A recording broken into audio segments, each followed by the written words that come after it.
Okay, great.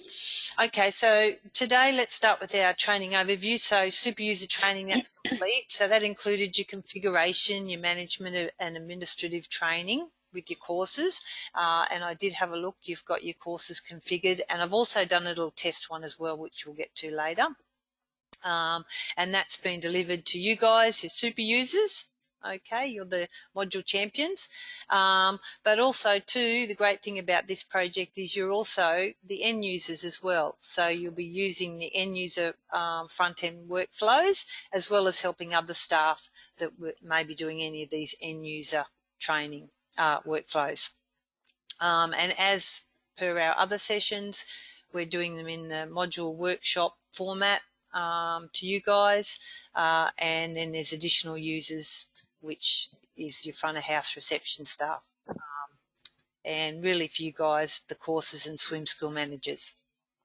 Okay, so today what we're going to be covering, just to sort of break it down a little bit more granular, we're going to look more at the end user workflows with the courses. Okay, so when I talk about end user workflows, we're talking about we're going to be enrolling students into continuous courses, and also I've got a fixed term course. Even though you're not running fixed term, we'll just have a little look at it just so you can sort of see how it works. We're going to be assessing students and doing those type of things that are going to happen basically day to day with your courses.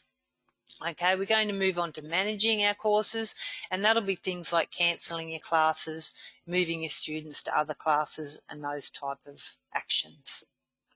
How's that sound? Okay? Yep, good. Excellent. Okay, it sounds like someone's having a nice lunch there. Okay, so let's do our little housekeeping. You would have also seen this before, but we'll just review it just so everyone's on the same page. Okay, so remember, I've just remembered it's actually recorded. So with the training being recorded, we want to sort of make it nice and clean. So if any other users in the future want to listen to this recording, so if possible, I'll ask you to put it on mute unless you're talking. You just got to remember you've got to click that little mute button if you end up, we discuss any questions about anything. Okay, and that just keeps our recording clean without any chatter. We've got our little parking lot for the questions. So as we go along, it's just natural things pop into people's minds about other, areas. What I'll ask you to do in this session today is let's just park them for a moment, save them for later, just so we can stick on the fundamentals, and then we'll get to that section where we'll then open it up for the questions. So then we can go through any different scenarios or anything that might relate to KIAMA that we can sort of do a bit of a deeper dig on that. Okay, so that's our housekeeping. Okay, session structure, it's as we've done before. Basically, the structure follows the 5 steps. So it starts with the number 1, the describe, where basically I'm going to introduce some sort of concept that we're going to be learning. So, for example, that might be something like enrolling a student in Learn to Swim. Then what will happen is I will demonstrate that workflow. So at that point, it'll just be eyes to the screen so everyone can follow what I'm doing and we can see exactly what's going on. Then I'll ask you to imitate that. So you'll get to practice. We've got some scenarios and we'll set up some contacts and things so you'll be able to practice that concept. Then we've got the short break. Okay, so you just sort of got that little mind refresh, and then we basically repeat with the next fundamental concept. And normally I sort of like to check in on the break to see how we're going. Some people are on a roll and they want to keep going along, and then sometimes we can just have a little break and then come back to it. Sound familiar to everyone? Yep. Yep. Good. Okay. So let's look at the session overview for today. We're going to split it into 3 sections. We've got our courses navigation. First, we'll commence by learning to move around in the course's diary screen, and that's really one of the most important screens that you're going to use. So it's really important that you feel comfortable and really understand that screen. A lot can be done from there. Then we're going to cover our enrolment workflows, and that's where we're going to go through the processes involved to enrol your students in classes. Okay, and then the last section we'll cover today is our courses management, and that covers things like changing your enrolment prices, moving your students, doing tasks like that. Okay, so that's our session overview for today. Okay, so let's start with our courses overview, and we'll take a quick tour on the courses module. The courses overview, basically, it's an all-inclusive management tool for your enrolment-based programs. Okay, so that's your Learn to Swim and squads for you guys in your case, and I think you've also got gymnastics, I noticed as well. Okay, so they're enrolment-based programs. They could also be things like holiday programs, Learn to Swim intensive courses, and you can also have dryland holiday programs as well. Okay, I've put in, like I said today, just a little test Learn to Swim intensive. You don't necessarily have that there at KIAMA, but I just wanted to set up a fixed term just so you could see, or if you wanted to have a little play with how that worked. Also too, we're going to do things like manage our timetable, look at inquiries when people ring about available classes, any enrolments, and we want to also be able to do things like mark attendance and assess our students so that then they're ready to progress on to different levels. So that's going to be things like going from goldfish to octopus and swordfish to turtle and so on. Okay, so let's have a little look. Okay, so here, this is basically a screen, but I'm just going to bring it over to Envibe so it's a little bit easier to see the actual real one. Can you hear out of Oh. Do you want me to go see if she can get it through her speakers? And I could listen Oh, someone can't hear me? because it could come out of the laptop speaker.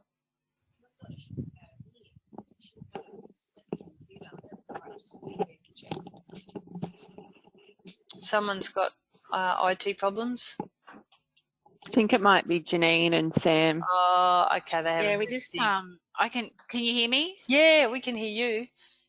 Yeah, that's all right. It just doesn't want to come out my external speakers for some reason. Oh, no. So Sam's just going to go on to have a look at see if Danny's can come out of her computer. Oh, yes, yep, okay, yep. No problems. Actually, while Are we you there, Danny? Can you hear Danny? I can't hear Danny. Can you hear me? Are you recording this, Mandy? Yeah, yep, I've got it recording. Okay, all right. Okay. Can you hear me? Yep, yes, I can we hear you. All right. Can Sam hear it as well or not? Yeah, but I mean, it's not the great, just because we've got the pool in the background and everything, but You're that's right. all right. Okay. All right. Yeah, well, Why don't we try with ours then? Tell Sam to come into my office and Lisa, and we'll try and put it through our speakers. Go into Hopes for a minute, see if they can go through the speaker there. All right, She's coming now. That's okay.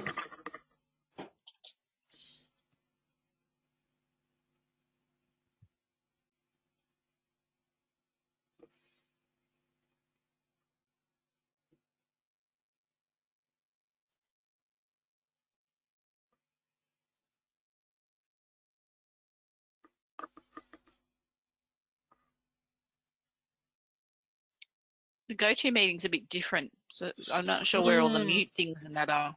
Yes, Oh, there they are. You can see them. There's a little sort of menu there. Yeah, I've got it now. It's just on my, because I've got two screens, so Oh, okay. it's all good. Yep. Okay, so you can hear us now, okay? Yep, I can. Oh, fantastic. Okay, so everyone's right to carry on? Yep. Yep. Okay, cool. Okay, so just tell me, can you see my screen at the moment, the Envibe screen where it's showing Wednesday the 24th of January and it's showing the actual courses overview screen? We can see Bart Simpson there. Can everyone see that? Yes. Yep. Oh, fantastic. Okay. So what I want to cover next is really do sort of a bit of a deep dive on this screen because it's probably one of the most important screens that you're going to use. It's got like a lot of information on this screen, and there's a lot of different ways that you can actually get information to appear. It does look similar to other screens you might have used, like the booking screen.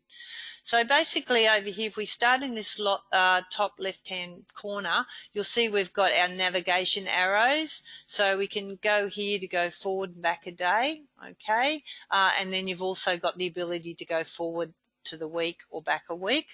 Okay, so today you can see we're on the 24th of February. I could also click on that and that'll bring up our calendar. So there we could pick another day to go to the 12th, say, of February. To come back to today, we just click here down the bottom to today. Okay, so that's our navigation screen in terms of dates. Now across the top, you'll also notice it's saying today we've got 49 sessions, we've got 27 enrolments. Okay, so it's just a little overview of what's happening. Then we move to the second line. You'll notice here I've actually done a filter already to these lessons just to bring something up. But when I click here, it's basically all your courses that you can do a filter. So when you first go in, it will be set to all courses like that. Okay, so say you had the gymnastics going as well, and there were some classes on that day, you'd be able to sort of see all courses. However, in this case, I want to filter to Learn to Swim. So here I can just click on all courses. I go down to Learn to Swim, and it's going to filter down to the Learn to Swim that's happening today. Okay, we've got some other filters here. We can have a look at the levels. So if I click on all levels here, you'll notice here's all our Learn to Swim levels because I've selected Learn to Swim. So if I wanted to, I could just select, okay, I just want to seal the seal. Okay, it's going to show me the seal at the moment. We've got all locations. So we could actually look, okay, what's happening in just the shallow lane today. So we can go put that filter on as well. We can also look at our teachers, filter by teachers. So I could say, oh, okay, so what's Callum teaching today? Okay, he's not doing anything. But we've got the ability. Mandy? Yes. Oh, sorry. In that back to that locations. Oh, yes. Is it in the data management? Like how many classes can be set up in each location? Like is that something that we could change? For example, could we say, okay, lane 1 deep, we could never ever have any more than 2 classes set up in that space, or 1 class? Is that in database management? I don't think it actually limits sort of the classes, but when you're setting up your courses, you actually allow or deny where courses are going to go. So yeah, there's not like a strict setting that says I can only have 4 courses in that area. But right. Okay. Yeah, sure. so. Okay. Yep. That's all right. Thanks. Okay. So here I've picked a whole lot of things, and now basically it's saying, okay, Mandy, there's no sessions. I want to sort of clear this now. I can just go over here to this X, and then it just brings me back to the main screen again. Okay. Now what I can also do here, so you'll see here's all the different teachers, what's happening today. I've got this toggle screen here. So if I click on this toggle here, what's going to happen, it's showing me Occupancy View. So what you'll notice is grey, there's no students. Okay. Orange, there's some students. Here I can see I've got 1. Green, I've got a few more students, and then red is basically a class that's full. Okay, so that's just a quick snapshot if you wanted to sort of look and see how the classes are going today and how full they are. Okay, now also up here we've got toggle by teacher. So if I click on that person there, and it just displays the same information but just a little bit in a different way. So you can see here it's by teacher. So we can see here there's Helen, Kathy, Corinne. It's just displaying in a different view. Okay, so that's all your toggling and views there. So I'll just take with that. The toggle. Yes. Sorry, just a question. With the toggle for occupancy, is that something that we can just set permanently so that we can always see, classes that are full? Right, like a default. Yeah. Yes. What will happen is, let me take it off that, and I'll show you what your regular sort of screen looks like. So say we're here looking at Learn to Swim. So what it's going to show you is, see, this has got a 0. This is showing this one's full. Yeah. Okay, so you'll be able to see even from this screen without sort of clicking on there, how many places are available in each one. Of course. So this one's I like the colours. the that, look you of know, it. obviously you look at the red and go, okay, completely full. Yeah. Yeah, that's But it's not something you can set up as a default. No. Okay. Yep. Sorry. Okay. All right. No worries. Okay. So I've clicked here on Turtle. So we'll just have a look over to the other side now. So we'll get a little bit more information here. So this is showing Turtle. Okay. There's a number here, 187, but don't worry about that too much. That's just a, internal ID number by the computer. Before we go too far over, you'll notice here too, we've got this sort of sliding icon. We'll be using that. That's got some options there to schedule, cancel sessions, roster sessions, and relocate. Okay. And then you'll notice over here, we'll be using this as well. We've got the cog. So just left click there, and you'll see here we'll be doing some actions today: take attendance, cancel, roster, relocate, change class, end class, and clone class. So there's a few options here with the sliding and the cog. Across the top here, it's just telling us Wednesday the 24th. I'm looking at the class at 9 to 9:30. I've clicked on this Turtle class here, so it's just telling me that up here. It's saying Sarah's taking it, and it's going to be in lane 1 shallow. Now, at the moment, you can see I've got a few things happening with this particular class. We've got 4 spots taken. Okay, we've got 1 spot held. We've got 0 available, 1 waiting, and the capacity for the class is 4. Okay, so that all comes from the management of the class that you would have set up in your config. Okay. So just one thing with the config here, Mandy. Yeah. I just had a question when I was going through this.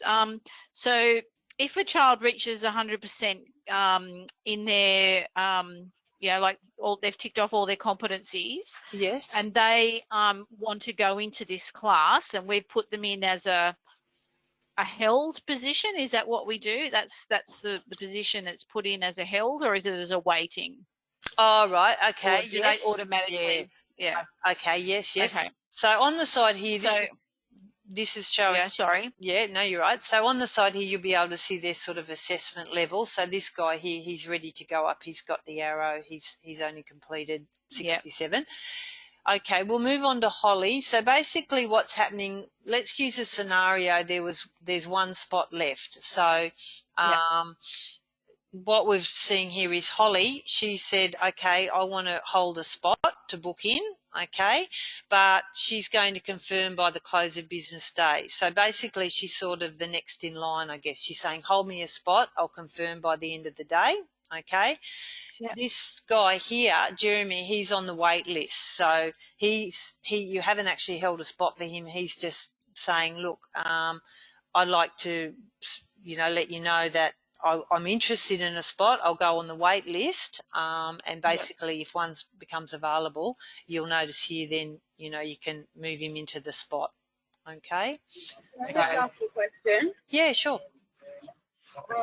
With the wait list, is it only for that particular day at that particular time, or is there a wait list somewhere for that, that category? Right, yes, good question. The wait list really works on a per class scenario, because there's so many, as you can see with your classes, you've got so many different classes, different levels at different times. It just allows people to say, I want to be on the wait list, for that particular time or that particular class.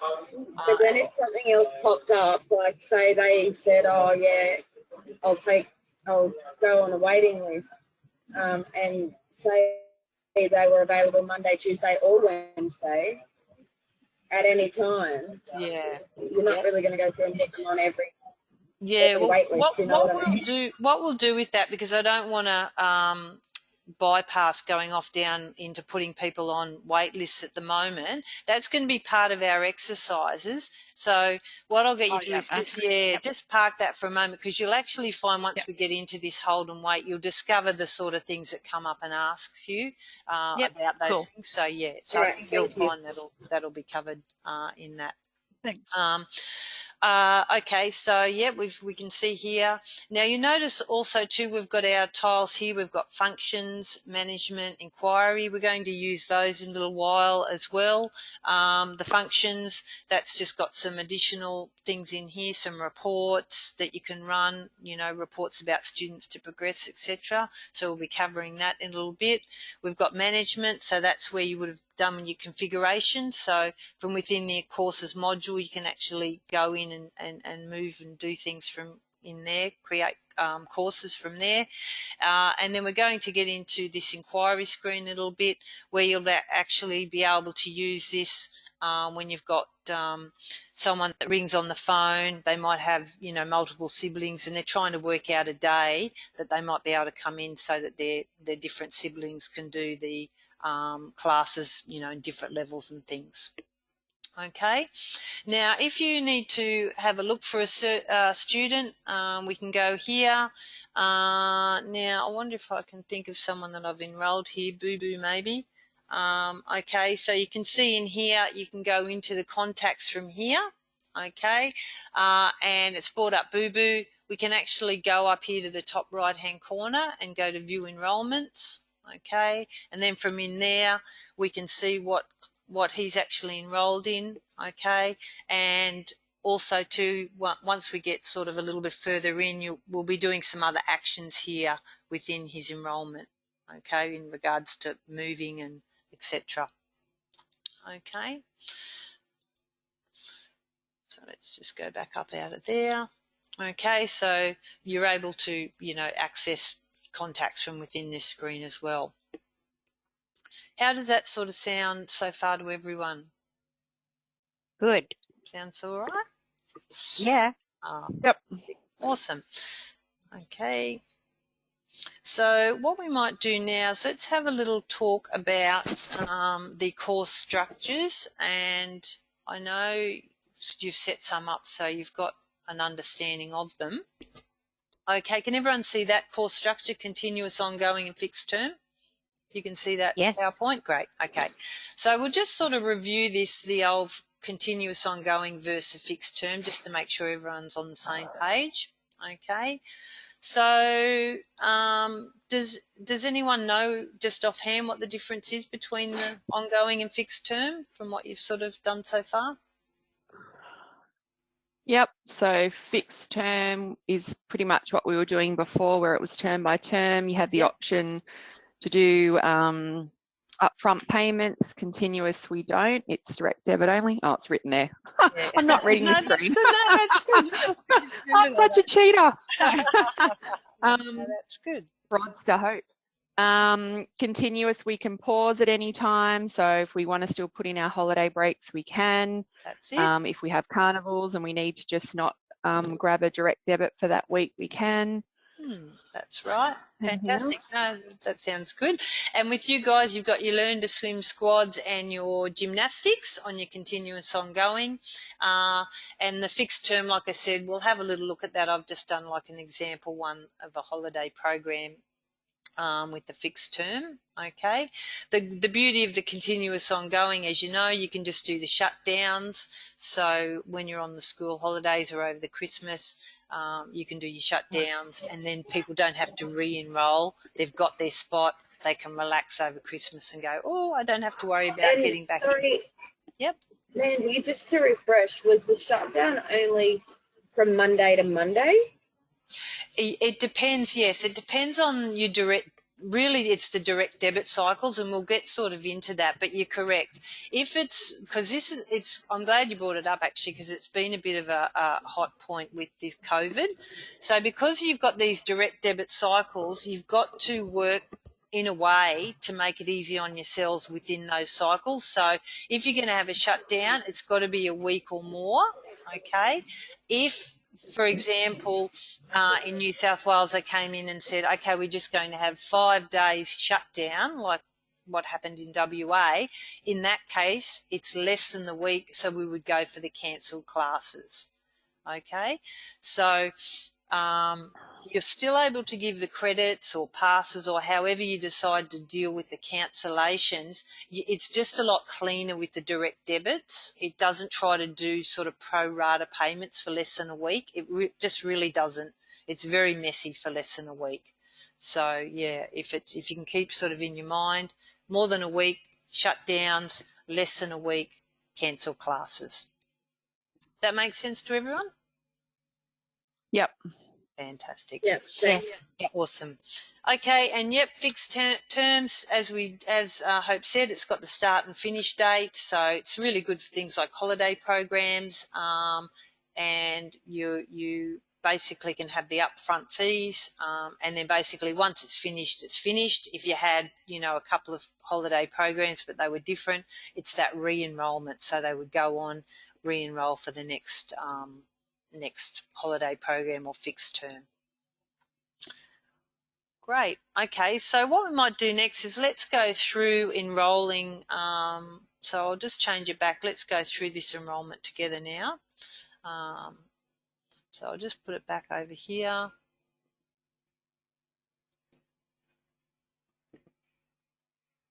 Okay, so what we're going to do next is let's enroll a student in our Learn to Swim.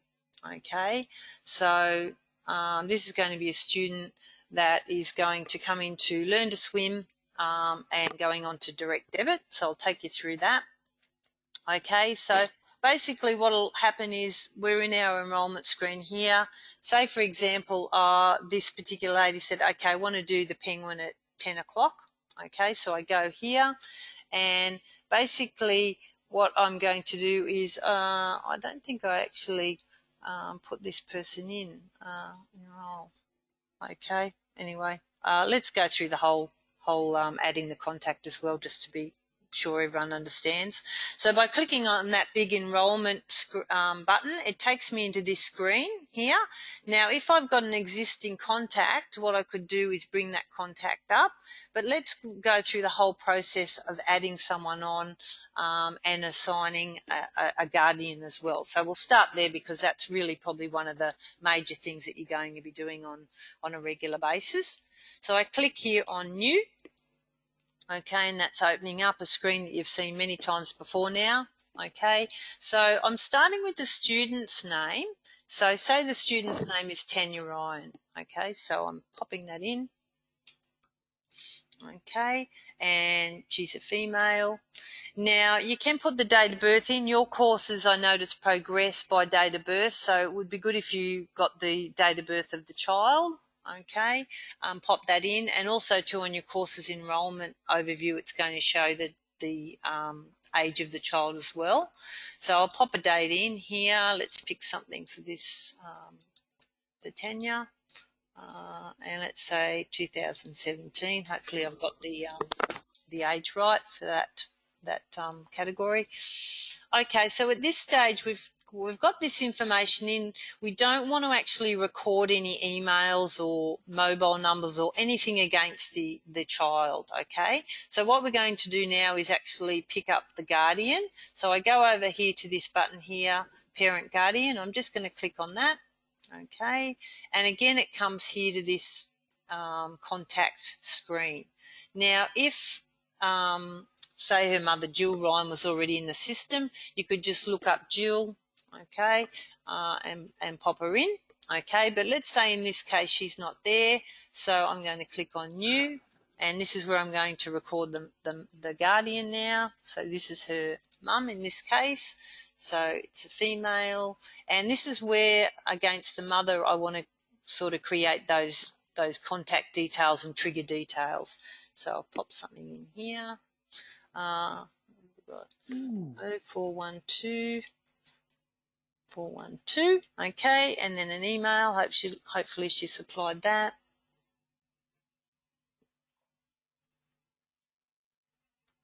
Okay, you could also be recording, as you know, any other details, home address, emergency contact. We could be assigning flags to the mother, or we could, or if it was the actual child, we could supply, put one against. I can't speak. Sorry.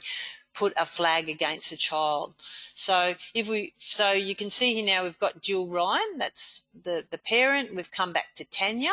Okay, now let's use that example of assigning a flag. So I click here on assign flags and we go down here and let's say she's got, what can we say? Cramps, swimming. That's what comes to mind. Okay, she gets cramps, this little girl. Okay, and so then it's just a matter of clicking save. Okay, now we're getting to this next section. It's like, okay, when is the student going to start learn to swim? Now, currently at the moment, we've got the course set up, so it's saying on the next available date, that's when her enrolment's going to start. Okay, you'll notice here there's one blocked out, holiday intensive, and that's only because when I set up my program, my holiday intensive program, I actually cancelled the regular class, so that's why that's coming up there. But normally, without any cancellations, you would just have every day the spots that coming up. Okay, so I'm going to say, yep, she can start from there. Go select. Okay, now we're getting to the enrolment overview here, so we'll just have a little look at that. Okay, so it's just telling us up the top here, we've got Tanya Ryan and her guardian is Jill, that's her mum. Okay, there's her email address and the phone number. That's all recorded against Jill. Okay, we've got a female, Tanya's female, and she's 4 years old. There's a couple of other buttons here you can see, which whenever we go back into our enrolment overview, we're able to access these. So we've got our edit if we needed to change any information, if we wanted to enroll her in another class, remove her or progress her in this particular screen. At the moment, it's saying we're going to enroll her in the Penguin Wednesday at 10 o'clock from Wednesday the 24th of February, which is the next class, until we've got the little infinity sign here. So that's our continuous, which we want. And then we've got our little fire triggers here. So what's going to happen, it's then going to fire out any triggers you've got associated with someone new coming into a course. Welcome to the course, or make sure you've got your goggles and swimmers, or arrive 10 minutes early, whatever your little trigger might be. Now you'll notice here it's saying direct debit. So if I click on that button, we've got direct debit and external payment. And I noticed you guys have active kids, I think, as one of the external payments. So if it was someone in active kids, you'd be able to select external payment. In this case, we've got direct debit. Okay. Now, account required, so nothing's going to progress until we fill in these account details. And you'll notice down the bottom here, in the bottom right-hand corner, that process button is grey, and that's why it's telling us we've got to do this. So I'm going to click on account required and new bank account. Okay, now today I'm just going to use some fake details. So if you've got a pen and paper there, you can jot these down when you do yours. So the bank account number, the BSB will be 012003. I'm going to pop in an account number. I'm just making that up. And account name, I'll just pop test. So when you come to do it, you'll be able to use that BSB number and just pop in a little account number yourself. Okay. So now we're saying accept. You will notice there's that little button defer details. That would be used if the person at the time said, oh, look, I haven't got them on hand. I have to call back later or give them to you later on. You've got the ability to defer details, and then you can update a contact details later on with those bank account details or credit card. But I'm happy with that at the moment, so I want to accept. Okay, so now it's telling us, okay, we've got the first child at $16. I'll just show you here on this little tile as well, because you have got some other options in your config. So the first child's $16. If they've got an additional child, second or more, and then you've also got your private lessons here. Okay, but Tanya, she's, Yep, go on. Yeah, Mandy, we've probably just got to add a couple of more fees into the config. Well, actually, I feel like they're there. We've just got to add them into this, which is the non-GST fees. So a lot of our classes we don't charge GST on, and then certain levels above. So I'm not sure how that's going to work in with. Well, it'll be up to us to select those. So yes. we just need to probably add that into our live version. Yeah, because that'll come from in your courses config from your class types. Yeah, yes, it'll come from in there. Now, over here, we've got no tokens. If we wanted to add a token, we can click on here, enter token, and I can pop something in here. Okay, click enter, accept. Okay, so at the moment you'll notice we've got total balance 0. That's because she's going on direct debit. You'll also notice down the bottom there's some other buttons here as well. So from this enrolment screen we can actually add students. We can enroll another student, so might have a sister. We can set a guardian. So say, for example, Jill's not going to be the guardian anymore. It might be the father now is going to put his name down as a guardian, or an aunt or something. And then you've got the ability to look at any historical. So at the moment you haven't got any sort of history of your lessons yet. They're back in your old system. But once you get going, you'll be able to see the historical data on anyone that's enrolled. You've also got the ability of any additional charges. So it's not sort of used very often, but additional charges takes you basically, if you want to sort of see, but it takes you into that screen where from the sales catalogue you can, add any other charges, bottle of water or anything like that you're doing at the time.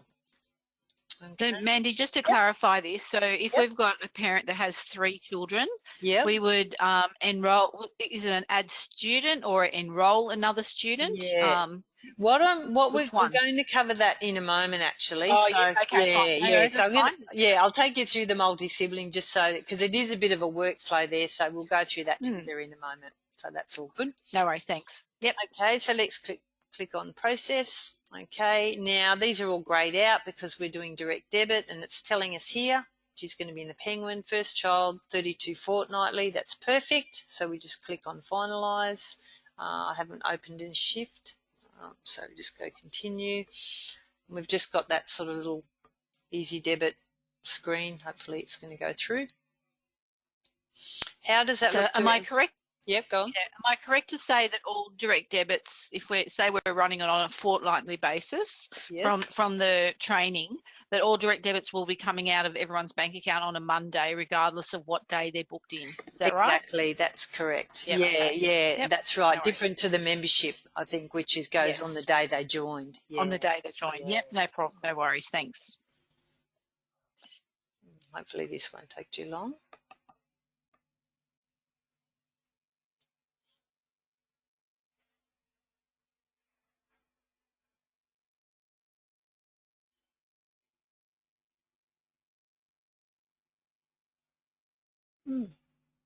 Fantastic. Okay, so we can see here now, I'm happy with that. Here's Tanya Ryan. We can see it's got the little medical alert. At the moment it's at 0% because she hasn't got any sort of assessment yet. So she's just sitting there enrolled in the class ready to go. So that seems okay to everyone, processing and enrolment. You're sort of following that okay? Looks pretty straightforward. Yep. Yes. Okay. Yep. Fantastic.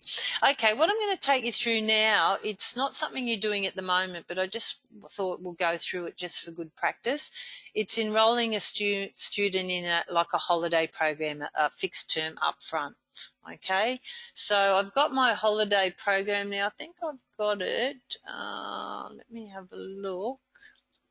I think I've put it here. Okay, right. I got it here. Where did I put it?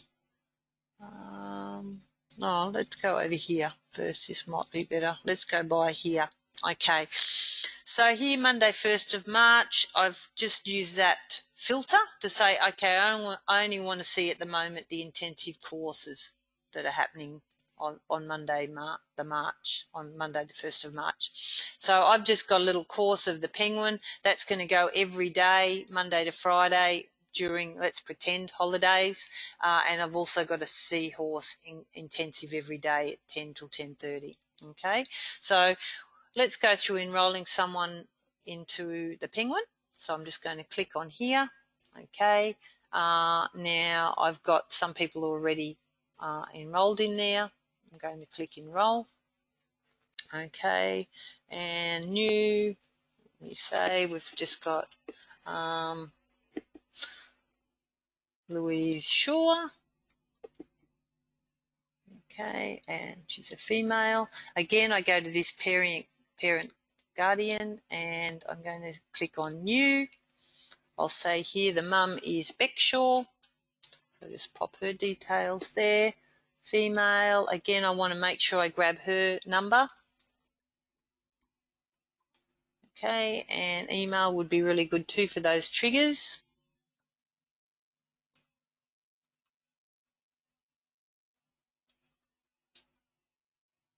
Okay, so I'm happy with that. So I click save. It's coming back now to Louise, who's in the class. She's a female. She hasn't got any medical condition, so I'm happy with that. I'm going to click save. Oh, okay, I've already got a Louise Shaw. Have you guys done the merging before? Have you seen that? Yeah, I have. Oh, okay. Well, it's good this has come Yep. up for anyone else that might. So basically it's saying here's my new one, here's the existing, and what I can do is merge. In this case, I'm going to say, no, that's a totally different Louise Shaw. So I'm just going to say ignore duplicates. Okay, I don't want to merge. Okay. Now, it's a little bit of a different screen with the fixed term. Okay, it's showing here every day. So in this particular case, I'm saying, okay, she's going to start on the Monday and go every day, but it might happen for another child that they're going into it and they might only be able to start on the Wednesday. So that's fine. You just pick which day they want to start. I'm going to say that she's starting on the Monday, 1st of March. So I just go select. Okay, similar screen to you've seen before. It's just showing us the guardian. We can do a whole lot of things in here. A little bit different this time. We've got the pay up front.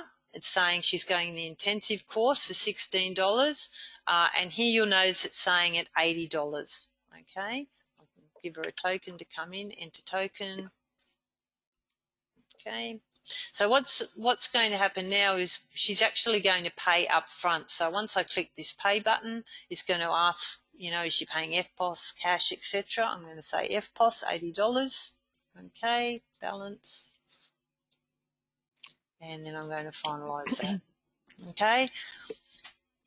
So that's basic. Sorry, Mandy. Yeah. Mm-hmm. So with one of our other programs with our coaching, Yeah. we when we run an intensive, which is still still learn to swim, but it's a coaching intensive. Yeah. We actually allow them to pay the first rate of $16, and then the next lot of classes are at a cheaper rate. Oh yeah. Is there an option to have that happen in the config? Yes, I think you'd probably be able to do, like we've got the first child, second child scenario. That's where I imagine you'd have that, where you'd click that down and pick Second which session. rate, whatever you want to apply for the person. Yeah. Okay, sure. Yep. This is No here worries. in your test too, so feel free to change this I'm in the and have a test. little play too if you Play, want yeah, to sort of yeah. see what I've That's sort where of I've been sent up. playing. Because you can clone these courses too, so you can actually clone it and then change it to how you want if you don't want to sort of use mine. Yep, no worries. Awesome. Okay, so that's a fixed term. And as you can see, it's pretty well the same, except that it's just got the different financial configuration at the end. Okay. Okay, so let's move on to the inquiry feature. I think everyone's happy with, and correct me if I'm wrong, but everyone feels comfortable with enrolling now. You'll get to do it shortly, but I think everyone looks pretty comfortable with it. So let's have a look here at the inquiry screen. I'm going to go in here Okay, now basically with this inquiry screen, I've got it on the Learn to Swim, so you're seeing all the Learn to Swim stuff.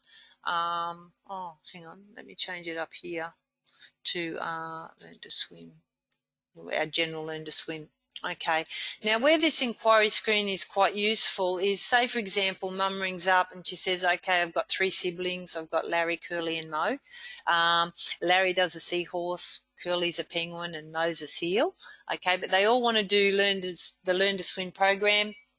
But I can only come there on a Monday and Wednesday morning. So basically what I want to do is I want them all to attend on the same day.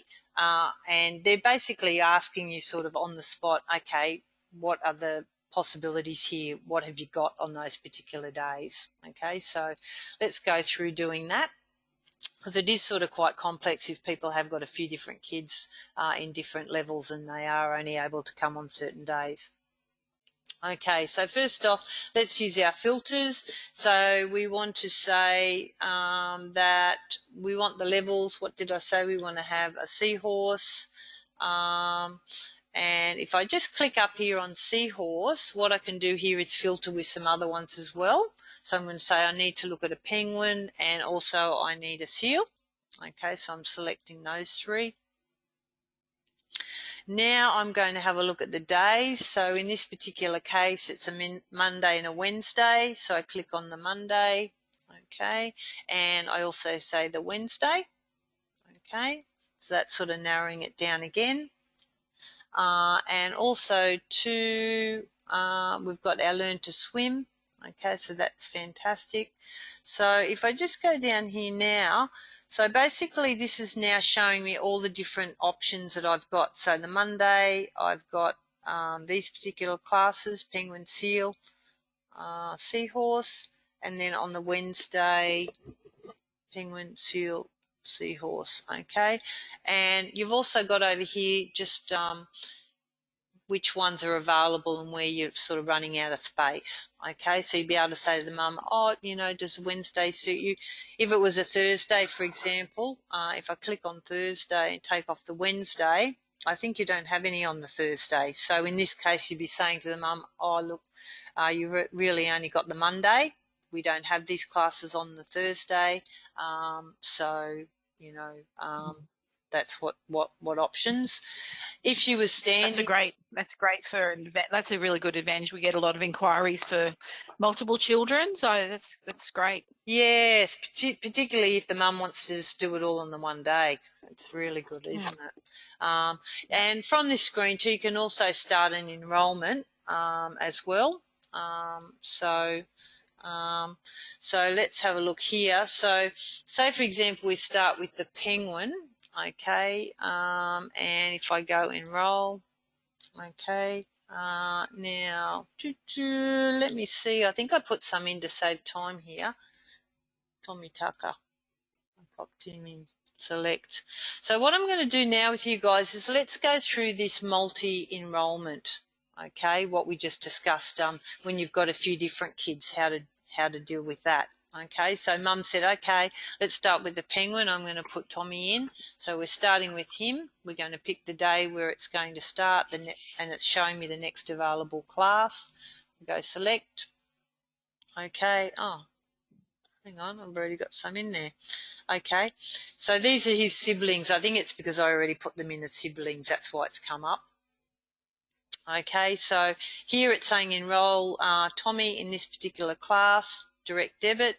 I'm going to pop in the account. Okay, new bank account. What was it? 013002, I think it was. I'm just making something up.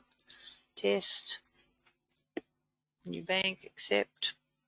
Okay, so in this particular case, it's enrolling this child here into this class. Okay, now what we can actually do is enroll the other siblings. So I've got the chance here, I could click enroll. If I in the system didn't already have those siblings linked, what you could do is click enroll student and it will give you the ability to link them. Okay, to bring them in as a contact. I just put these in to save time today, so you weren't watching me type. So now I'm going to click on Enroll here. Okay, and basically here I can pick again what I want that particular person to go in. So Tanya's going to go in Penguin. So let's have a look what we've got. Penguin, Monday. So we can say, okay, let's put her in this one here. Select, as you've seen before. Okay, now what's going to happen now, if I click on here, account required, you'll notice that it's sort of picking up the shared account. So you've got the choice. You can say, okay, yep, that's the same a bank account. However, maybe with this sibling, it might be the dad pays, maybe the parents have split and one parent pays for one child and one for the other. In that case, you would go new bank account and then just enter separate bank account details. Okay, but in this particular case, save typing, we're going to say, yep, that looks good. Okay, so we accept.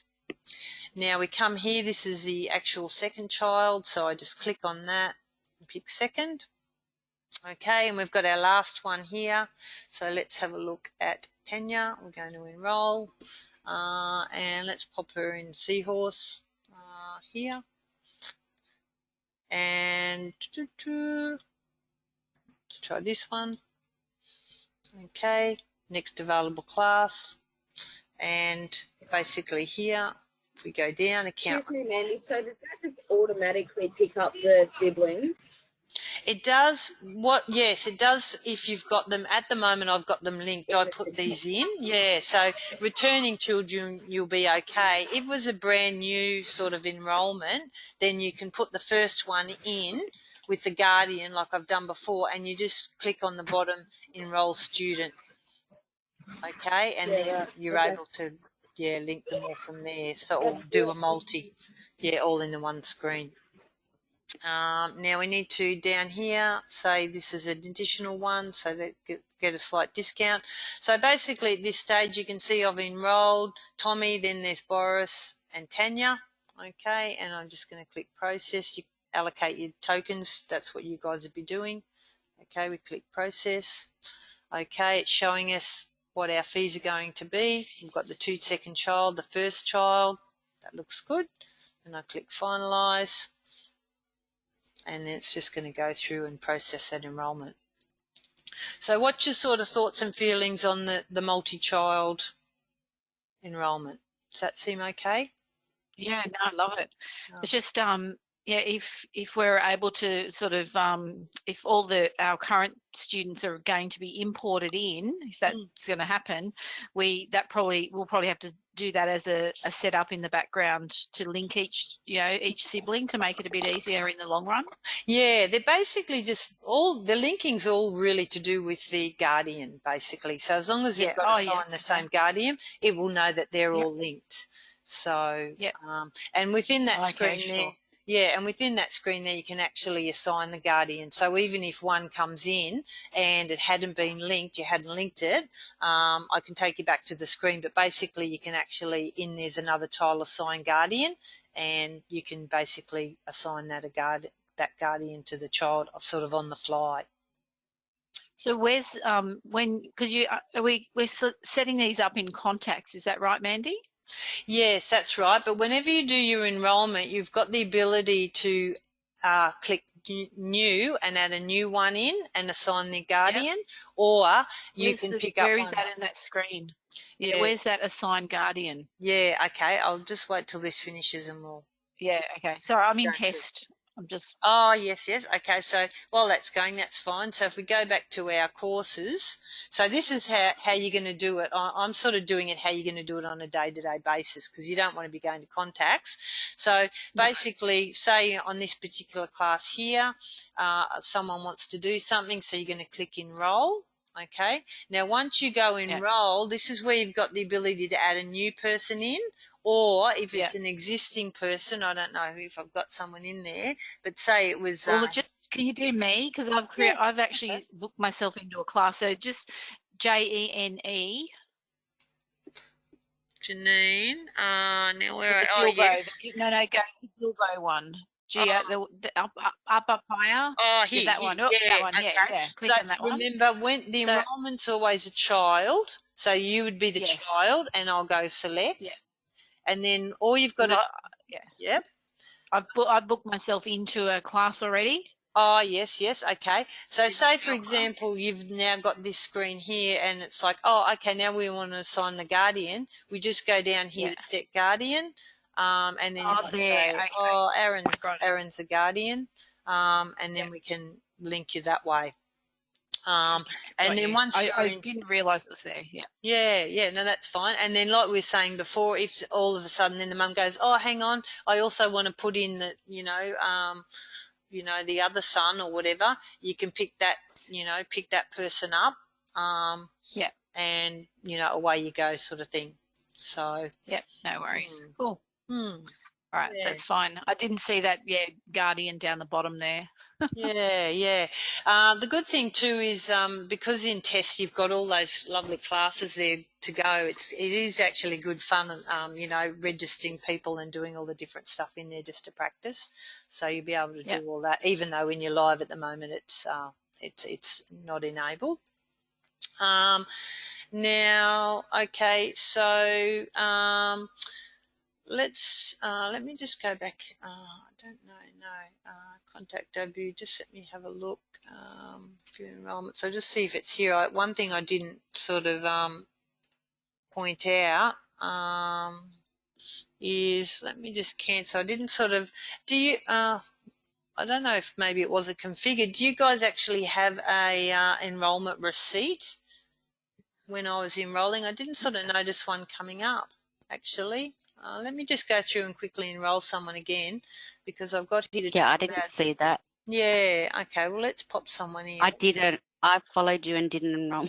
Oh, and you didn't get an enrolment receipt either? No. Maybe that's not been configured in here. So let me just put in my thing again, new bank account, 013 002, just in case I did miss it. But yeah, I can't remember it coming up to talk about it. Process, first child, yeah. Yeah, okay, finalise. No, goes straight into that, doesn't it? And then it just comes back out, doesn't it? Okay. Is that something we need to fix up in our config? Yeah, I'll check for you. Yeah, it's just a bit like, at your point of sale, you can have a receipt. It's a similar thing. Yeah. Yeah, so Okay. Would that be in courses config? yeah, I'll have to. Yeah, I'll organise that for you. It's through sort of the doc designer, basically. So. Okay. Yeah. So I'll have a look. Eddie, can that be emailed, that receipt, to the customer? I don't think so, not directly, actually, because it works like the point of sale type thing. Yeah, I don't think, maybe because they're on direct debit, that's why it's not coming up now I'm thinking about it. Yeah, probably because they're not paying anything. Yeah, they're in Hotel California. They can never leave. So. But I feel like they will get a trigger letter saying this is your booking. Yes, so I think the trigger email. Yes, you're right, and it will be like their receipt, because you can make the trigger email like a receipt.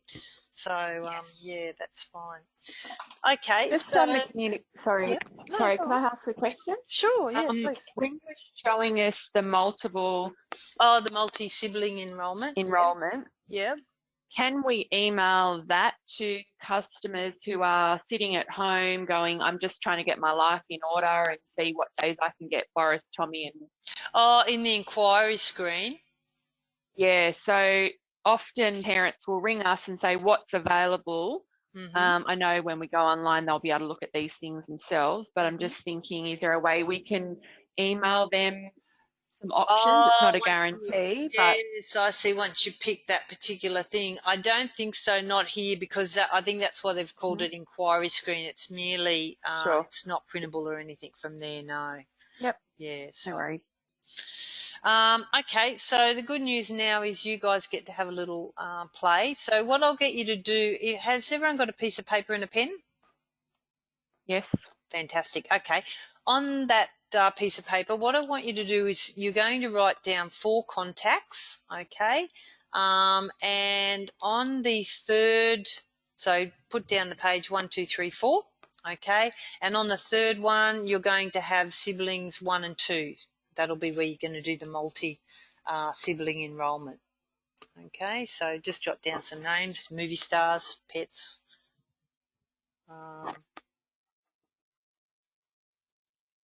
And what I'm going to do is just show this to you so you know what you're going to be doing.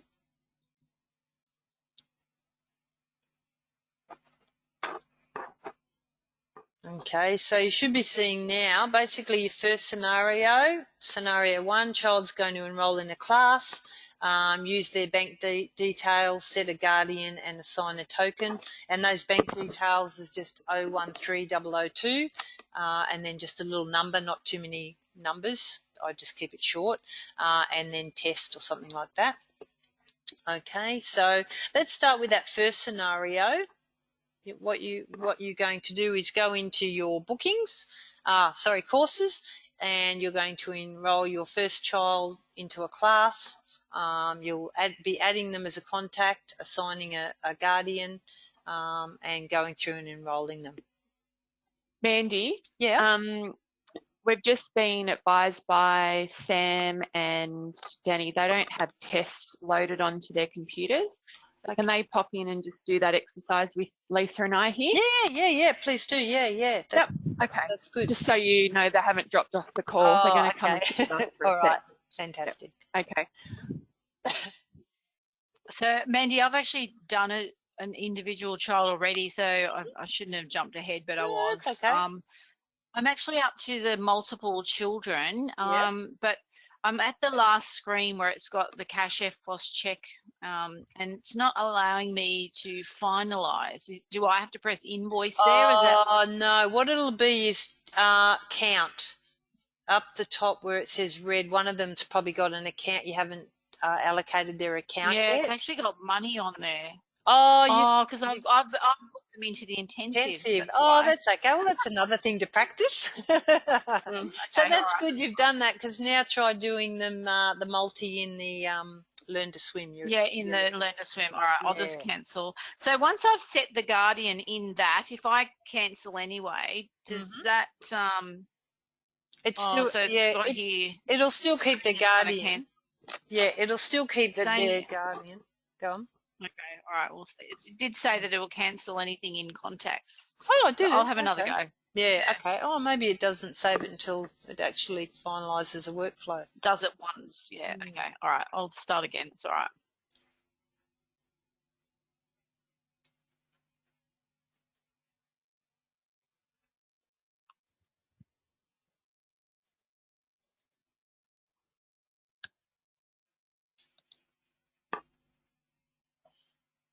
And just let me know if anyone needs a hand or has any questions or.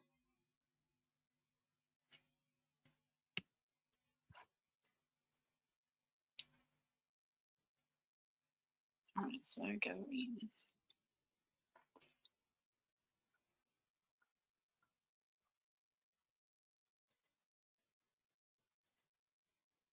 So we have to, I know this is dumb, but we've got to select a class first. Is that right?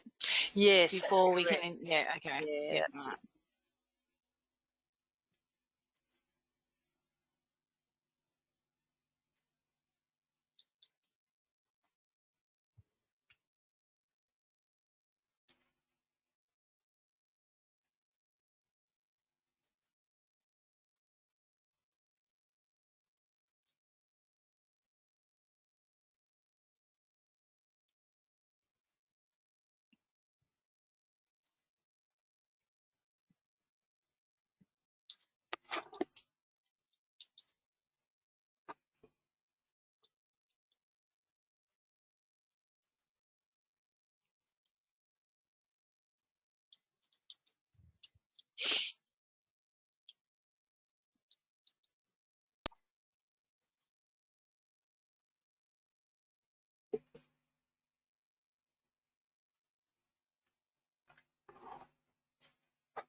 How are we going? Did everyone get number 1 scenario done okay?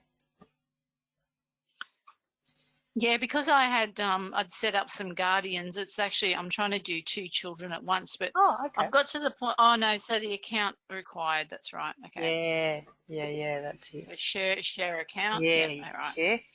Okay, now it's saying process. All right. Oh, that's good. So can you see our stuff in test when we do it?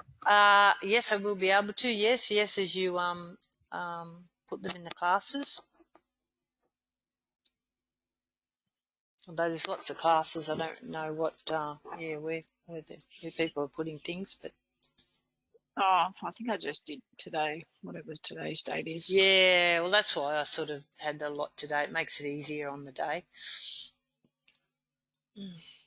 Tanya, Peter, Lisa. Mine's still processing.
Is anyone on to the second one doing the holiday program, the fixed term? I am. Oh, awesome. Okay, no, that's good.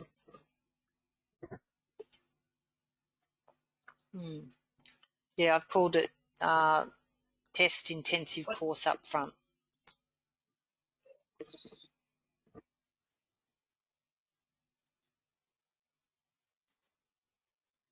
Draw.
So there is a sales receipt there for the intensive that that can be brought up on the screen like down. Okay, right, We yes. can then email that. Oh, fantastic. Okay, so that makes me So that happy. goes. So it must be just Yeah, because so of the direct debit. if No I receipt. email that because I've put myself as the guardian, Oh, yep. will it email out to me in test or not? No. You could try. I don't think it does, but try. I mean, No, I think it kind of. I feel like it will be might go. It doesn't matter, mm, but yeah, the option is there, so that's mm. good. Hope if we do that for our intensives. Yeah, I think it's because of direct debit. When we did that, it comes up zero sort of in your Zero, final yeah. screen. So, yeah, that Yeah. wouldn't trigger anything, but that's good.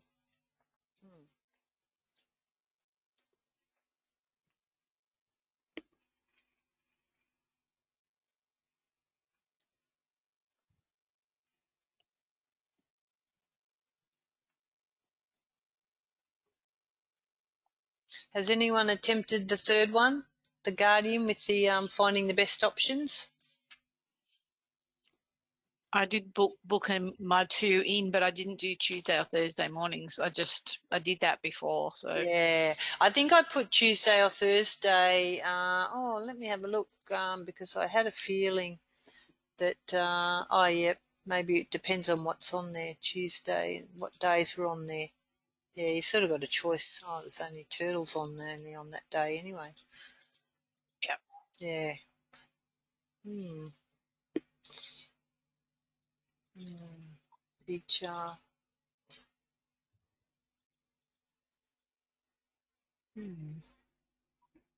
I like that inquiry too, because even you know how you get some people and they go, "Oh, I only like this particular teacher," as well as you know the other things. You've got the ability to You can even sort of, select the teacher. yeah, just to add that other That's a level big as one, well. actually.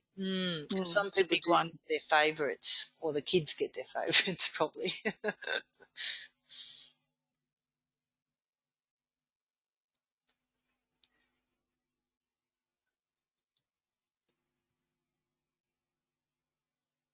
So when you're in that inquiry, like if you select the all teachers and you pick a teacher Mm-hmm. and you go select, Yeah. then you obviously have to look at the day. Yeah, so you pick we'd say day. So they said they want to come in on a Wednesday, and then they might have 2 kids. I don't know, turtle and octopus or something. Or, but once you pick one, you go back up to the top again, and it'll open back up to select multiple levels. But it just depends. If you've picked one teacher, they might only take one particular class. But yeah, it just depends Do on. you have to? Can you not like just look at, for example, the instructor Alexa? So I've got Alexis up here. Oh yeah. If we just look at Alexis, can it then bring up all of her classes, or you have to drill down to the class type? Well, let me just try here. Let me clear mine, clear it right out. Let me go. But you should be able to do No. by whatever you want, really. Who's someone? Karina? Would she be someone? Yeah, Karina. Yeah. Yep. Okay, Karina. Wednesday.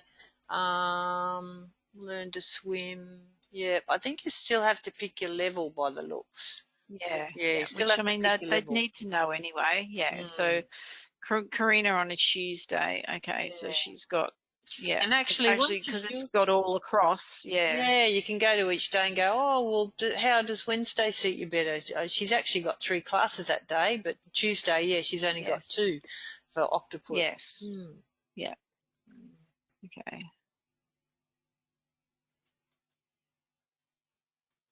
Yes, as soon as you select a level, it actually brings up the classes, and in the crossbar, it actually puts the number of how many vacancies she has. Yeah, yeah. Two or whole class, so on. Okay. And if they're standing there and she goes, I want that one, you can actually just click on that class and then your little enrollment button will come up and you can just enroll them straight in. Okay. So, okay. So I picked, I think Tuesday, an octopus that Karina had. And once I highlighted that, then I could just go straight over to enroll and pop someone in it.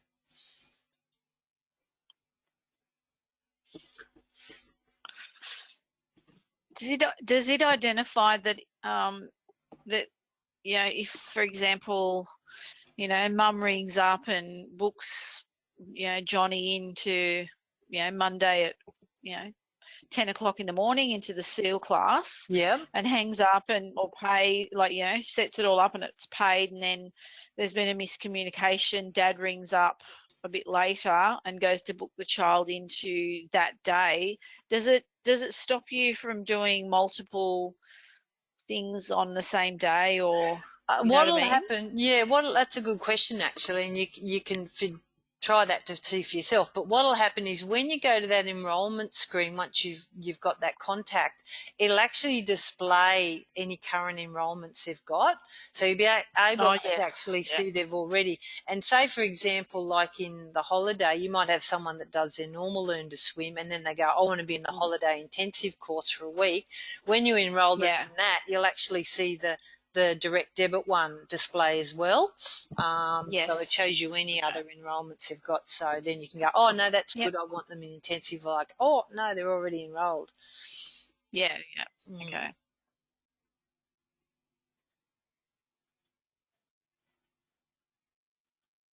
How's everyone else getting on? They've all gone quiet. I know. I think they're all in one room playing. Yeah, right. Mandy, Yes. we've got a question for scenario 2, please. Oh, yes. So we found the holiday intensive program, but we can't find when the date commences. Right. Okay. So you'll go to your holiday intensive program. And Go then to the holiday intensive program. Yeah, and then if you. I'm just going to repeat because they can't hear. Right. Yep. Okay. So we found Learn to Swim test. Yeah. So if they just click on their arrows, the week arrow, it'll take you there, because otherwise the other place you would find it is in your inquiry, in there when you pick, when you look it up that way. But I just went to it because I know it's next week. Your holiday intensive. It's on the 1st of March. Yeah. 1st of March. But if I didn't know that, how do I find it? Because this has kind of stumped us. Oh, okay. I think you'd have to use your inquiry. That inquiry to find it. Yeah. Goldfish. Monday, Tuesday. Oh, hang on. Where is it? I'm just looking in there now. Oh, no, that's defaulting. No, that won't work either. Yeah. No, you'd have to have it set up like the schedule that Lisa does now. That still has to be done, so staff still know when the intensives are on. Yeah, but you should be able to do a search to find it. You shouldn't have to rely on a piece of paper, surely. Well, you set the program up, so it would be in the school holidays. Yeah, I don't know. I can't see how it would go to that date automatically. You'd have to know when it's on. The school holiday. Yeah. Speak, Lisa. And also they're going to want to know what teachers are doing it. So just if you knew what the dates was, then you would know to look up the teacher, obviously, because it'll tell you what you teacher. would be setting this up, remember? These are intensives. Yeah, but I'm talking about, say, the staff that didn't know what I'd set up. Oh, yeah, the teachers always come up on your main screen. You can see I can see in the holiday intensive, Alexis E's taking one, and Callum, and then you can toggle by that teacher view to see who's doing what. So what was the outcome, Mandy, on this one? So unless you know the date, you're just going to have to arrow until you hopefully find it. Yes. Well, remember, we should know when the school holidays are. Hope. That's what I'm asking, Janine. I'm just saying that I'm advocating here for everyone in the room. I'm just the spokesperson. We're actually saying is that unless Lisa has left us down on reception, it's difficult to find.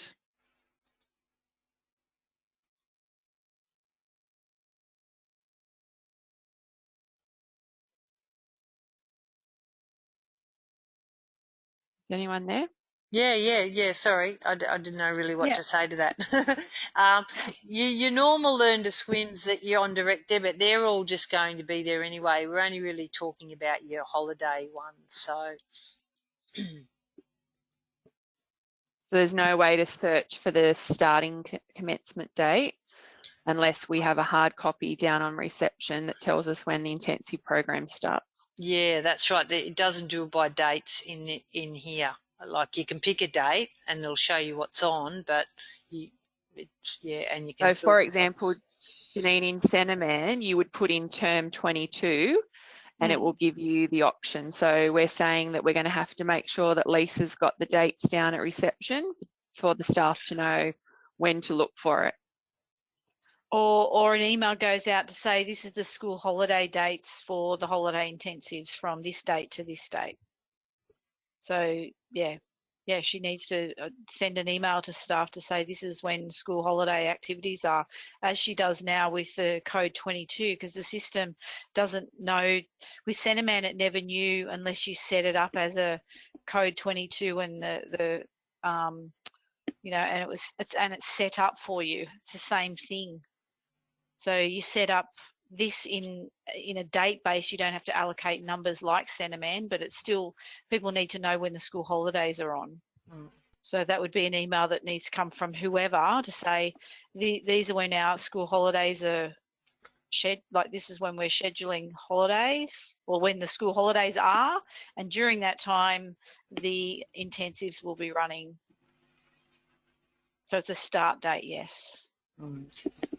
We can talk about that anyway. Did everyone get their people enrolled in the holiday one okay? You've done done that? And, yes. And your guardian number 3, sibling A and B, how did you go on that one? All okay? The guardians of the A and B want to use the inquiry feature to look Tuesday or Thursday, and then you want to enroll your 2 siblings in that. Inquiry. Don't wait for me. I'll just do this in my own time. No, you're That's right. the only one I didn't do. Yeah, no, that's fine. That's why we're here. So all you've got to do is put your filter on. You don't even need to put Tuesday, your filter in. Thursday. Yeah, Learn to swim. Yeah, that's it. Yeah. And and then we want guardian of sibling A and whoever we made for A and B. Okay. And so what you'll do is you can go through and do it now. That's why we're here. So you're going to pick your first class, and then you'll click enroll to enroll the student in, and you can create a new one, or if you've got your things written down. Select. So then I'm going to go there and there. Enroll. That's it. And then I'm going to go Tom.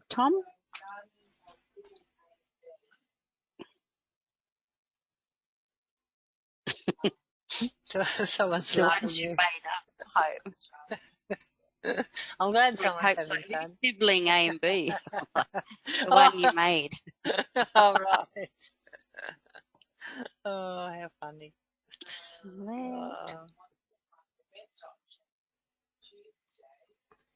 Oh dear, we do have some fun with these things, don't we? 012 003. Keep saying mine again. All my people are being modified by other users. They probably are. Yeah, we're all jumping. Everyone should be keeping their own one. Is yours Addison Diamond? No. Oh, okay. Mine's okay.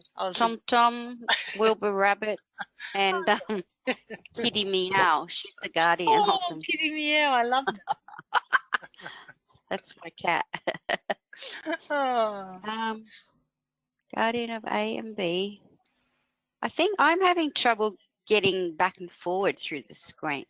I know how to make contacts, guardians, book, all that, but it's so what should happen too many is courses open, you just got to watch when you do that guardian, because it takes you into the contact screen of the guardian, and once you click save, it brings you back to the child.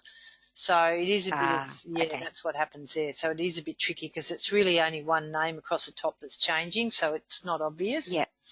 Yep. And then once you've done the one person in the screen, you click down the bottom to go enroll student in that enroll in, in your sort of money screen. And then that opens up where you can pick the person and then do your filtering for the next one that they're going to go in.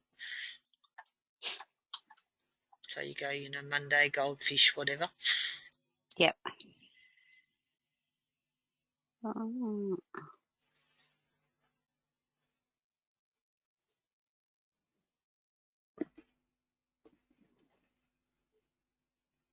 Wilbur.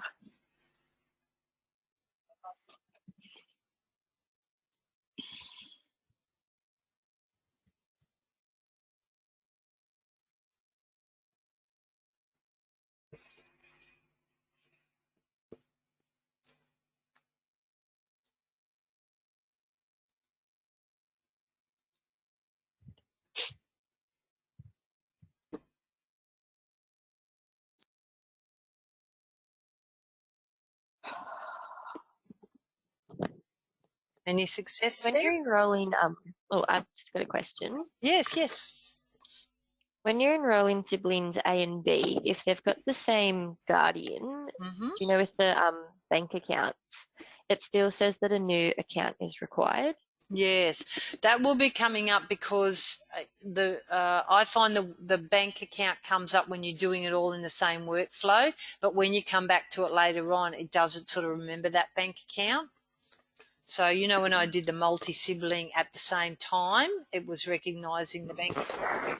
But if you do one and then come back later, it doesn't, know about that. Okay, so you just have to re-enter it. Yeah, that's it. Basically, yes. Yeah, okay. Yeah.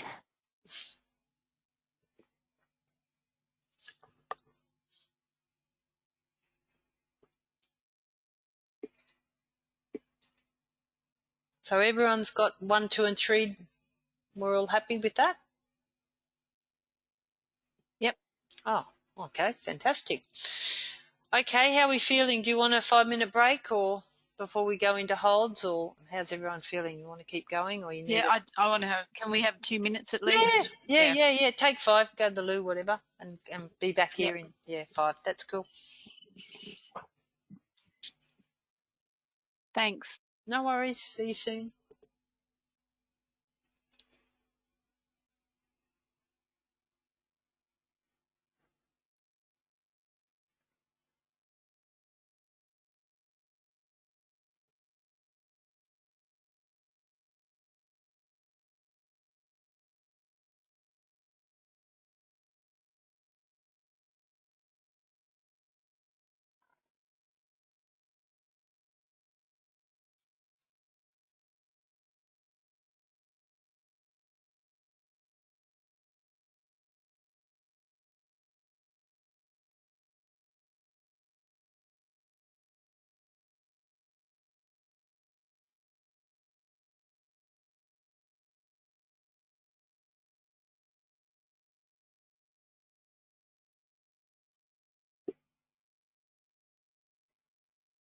Mandy, we've got a question here. Oh, yes, yep.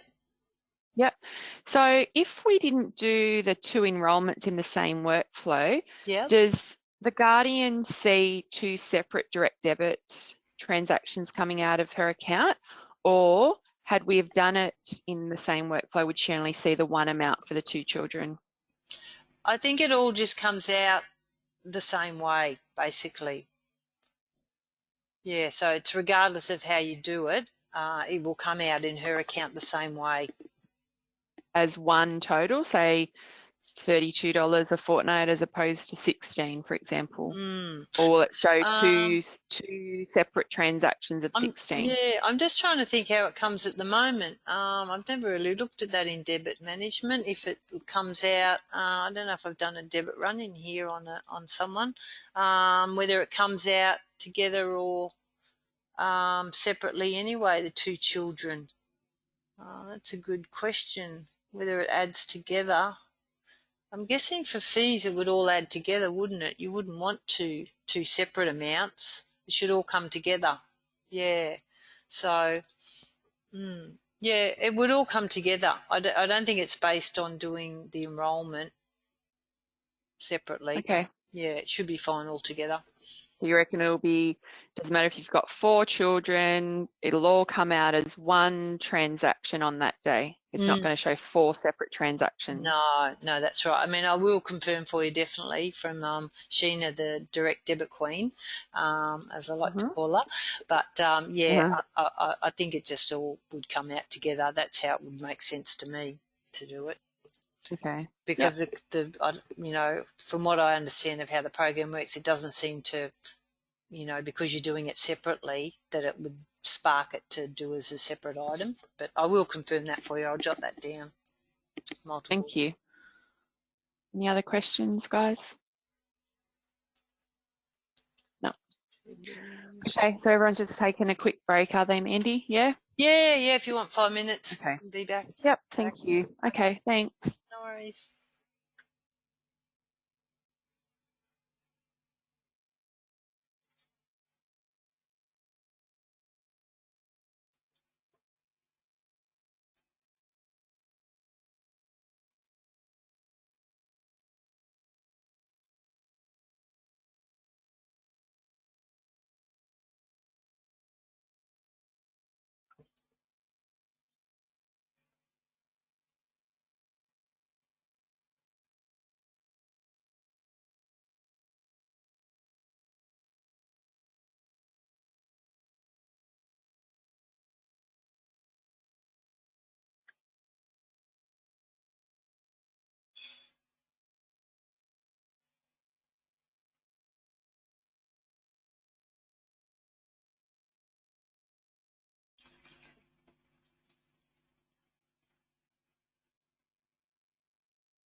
Just let me know when you guys are back.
How are we going? Is everyone back? Anyone back?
Are you there, Mandy? Yes, I'm here.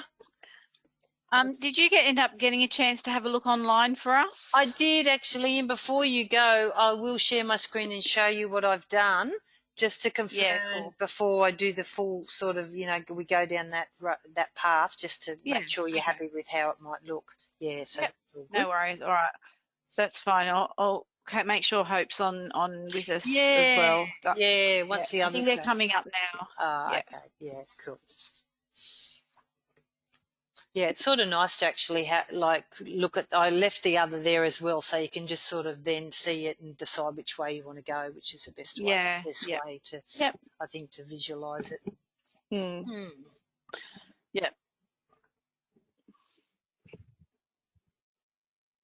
Yeah, because I spoke to IT today. I was trying to do some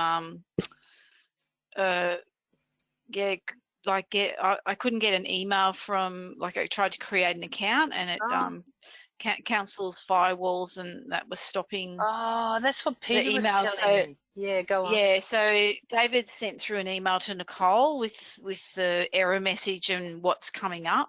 It's a spoofing issue or something. Okay. Anyway, so yeah, our IT, one of our managers, he's emailed Nicole and just let her know what's coming up on our end so that we can. I see. Right. Yeah. Well, I'm sure it's probably, if it's happened with you guys, it's happened many times before. Yeah. So, yeah. No worries. All right. We all back? Most of us are. Hope just got caught up downstairs. She'll join in a little bit. Right. Okay, no problems. All right. Well, we'll forge on. Okay, guys. So what we're going to sort of pivot now and go to what we discussed earlier, the hold and the weights. We're going to go through that next. Now, I've selected this class here just to sort of paint a picture. Someone's rung up. They want this seal at 9 o'clock, for example, and we can see basically there's only one spot available. Okay, so this particular person says, oh, look, I'm not sure, you know, he's got a piano lesson, I think, can you just hold that spot for me? So basically hold meaning, I think I want that spot, I'll let you know later on, and then you can release it. So let's go through holding that spot. So in this particular class, I've clicked on that. I can see that there's one available. I click here on the hold button. Okay, and it just comes up here verifying it's the seal class Wednesday seal. Okay, contact required, that's in red, so we need to actually pick who's going to hold the class. So if I go in here and let's just say, I might just say, I think I've got Tweety Bird or someone. Tweety Bird wants to come into the class. Okay, and then you've got this opportunity here to make some notes. So it's basically notes sort of saying, I would think it would be something like when the person's going to let you know. So you might say, will confirm by, I'm just going to say close of business. Okay. The system has an expiry date, so at the moment it's saying the 3rd of March, but if this is a super popular class, you may decide you only want to hold it for 1 day, so you can change the date there, okay, to whatever date you want. We're going to click Save. Okay, so you'll see here now it's coming up in that blue to save, okay, and I'll take you to the reports in a moment just so we're not jumping around, but there's actually reports here that show when you hold and wait. Okay, so what's happening now is that basically someone else has come along for the seal and they've gone, oh, look, this is on hold. This sort of person is really the next in line. They're going to confirm after, 5 o'clock. So basically your option here then would really be to select this wait. Okay, so that basically means if this Tweety Bird decides not to come, they're the next cab off the rank. So we'll click on wait. Okay, we can see it's a seal, contact required, so let's pick someone up. Who have I got now? Maybe Yogi. I've got Yogi Bear, he's on hold. Okay, and he says, can only do this time slot or something. You can only do this time slot, so I'm just putting that there saying, that's why it's really important that picks that particular one. And that's the wait list. Now, I'll show you what we were discussing earlier when it sort of came up about these holds and waits. I'll just go to another class, and if we go into this wait here, and we can examine a little bit longer, see here you've got waiting for specific class seal. If you untick here, then basically you've got this ability to pick the multiple days. So say, for example, you're willing to wait for any class that's on a Monday to Friday that's a seal between 9:30 or 10:30. You can pick sort of those ranges. Does that sort of answer the question for someone? I can't remember who asked me earlier about wanting more than one class. With the hold, I don't think you can do it on the hold, and my thoughts went to that. Was you probably wouldn't want someone holding classes all around the place because that could cause a real problem. So we actually don't allow holds at the moment. So if that's something that when we confirm all our configuration, if we decide, can we turn that off? I don't think you can, no. I think it just sort of sits there. Yeah, it's not a button that you can take off, but you'll just have to tell them, don't touch that hold. Can it be disabled or something? I don't think so, no. Maybe? I think it's just part of the menu there. Yeah. Okay, so let's have a look at the list while I'm remembering about this. So let's go into functions here, and we've got here this hold list and waiting list. So we'll just have a little quick look at that. So here we've got our hold list, we've got TomTom, and we've also got our auditing here. when they're waiting. And then from here, say Tweety Bird decided, yep, I'm going in. From this particular screen, you could actually go straight to this enroll screen and go and put them straight in. Okay.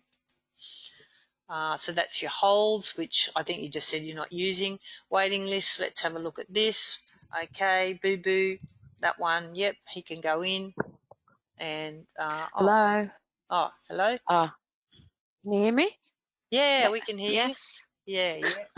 Sorry, I was trying to talk a few times, but I don't think you could hear me. Oh, okay. What I was going to say, I think I forgot. Oh, okay. Hang on. Hold and wait. No. So you know how you said you could like wait on multiple days. You could wait. Yes. Yep. Like you could go on the wait. Like where does that show up? Like and when they're put in a class, does that then tick all the days that they're waiting on? Yeah, okay, you're dropping in and out, but I think I know what you're asking me. When you do a wait, what will happen is firstly it'll show here on this screen on any class. So when you click on any class, it's going to show in there.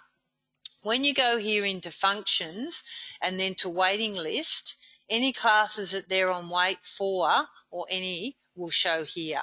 And say, for example, this was full of lots of people waiting. You've got your filtering there, so you go, oh, I want to look up Yogi, which classes he's waiting for, and then you can see just him, filter to him. And once Yogi's enrolled into a class, would he then just... He goes off that list. Yeah, he's no longer... That would be free. Yeah. So is that an order? So, for example, Mandy, if say Dottie Smith in that class pulls out and Jeremy's there waiting, what happens? Do we have to pick that up? Yeah, or? You do. It's not like an automatic enrolment. The workflow still really, you need to enroll the student. Yeah, because you're going to need all the details and stuff. Yep. So is that also somewhere where once they've completed all their competencies, they go into that wait list?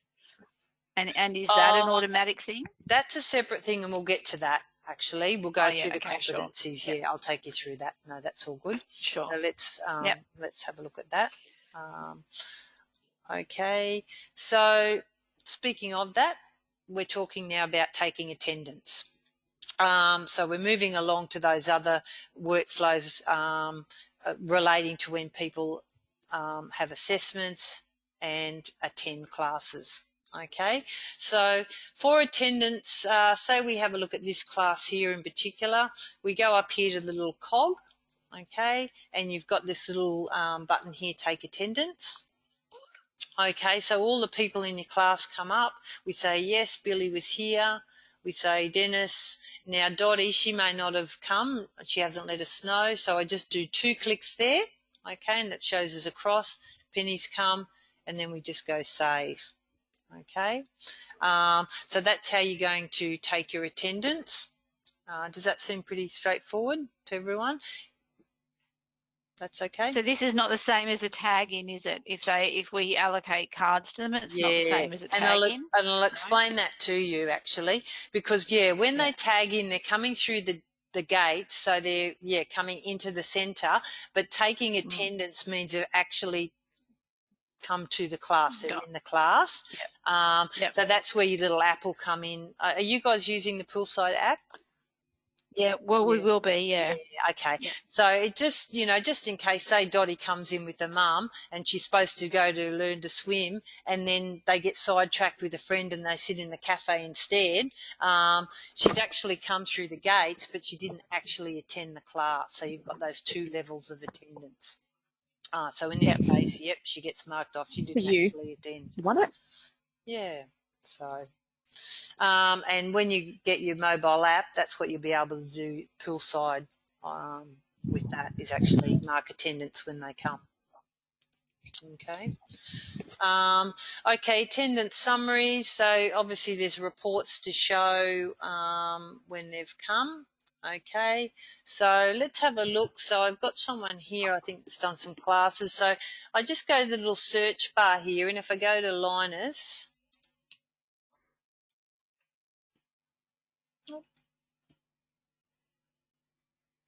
Okay, and what I can do here is I can go to view. I think I go here, course. It's in here actually, and in here I go attendance summary. That's right here, and I'll be able to see here which classes the student attended. So you can see here this particular Penguin class he didn't attend, so that's where he would have got that cross against his file. Okay, so if the mum's ever sort of questioning, you know, when the child was there, or you needed to do some sort of report, that's how you would go about that.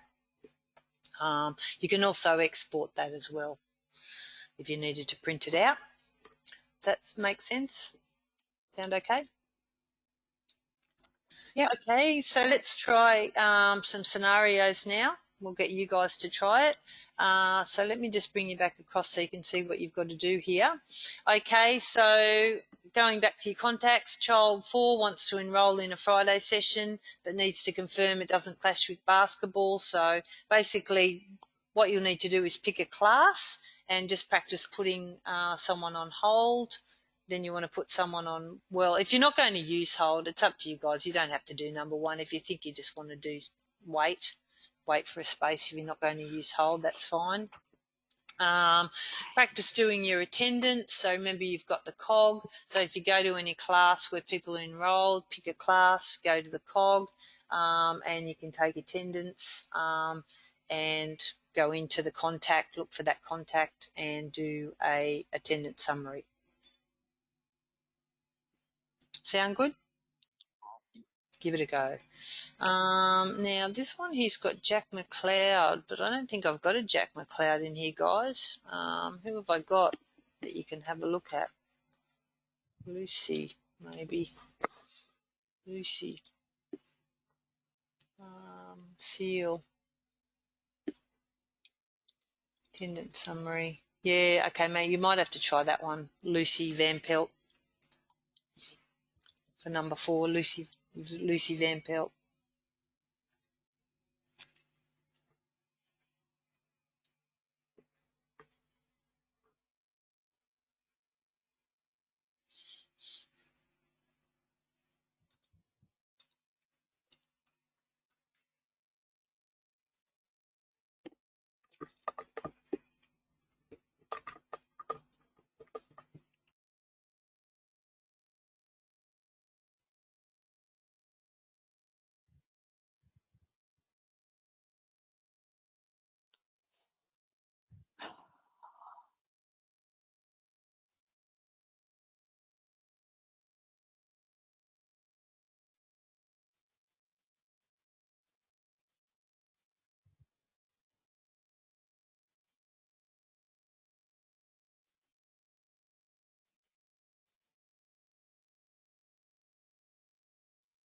Sorry, where did we go to mark that attendance again? Was it in functions? No. Hello?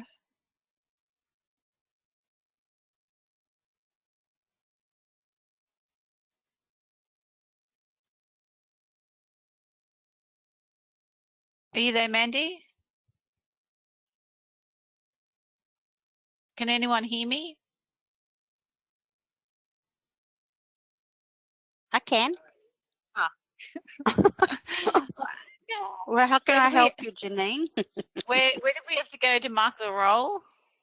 So zoned out with that one. Yeah, I think I did. Wasn't it in the contact? No. Oh, maybe click on the class. Is that what I do? Hang on. Here it is. Maybe. Oh, take attendance is on manage class up on your COG. COG. You know the COG up there? Yeah, COG. Yeah, okay, manage. Wait, manage, take attendance. Okay. I know there's no students in there, so that's no good. All right. Take attendance.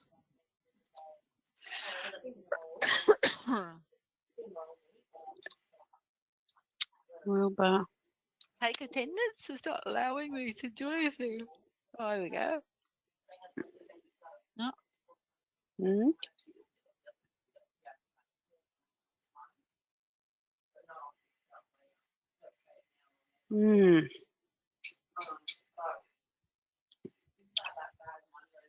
Well, okay. Wilbur. So there's one.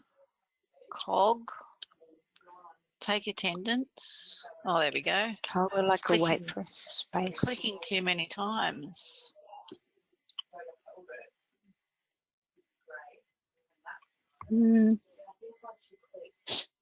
Oh, that's already done.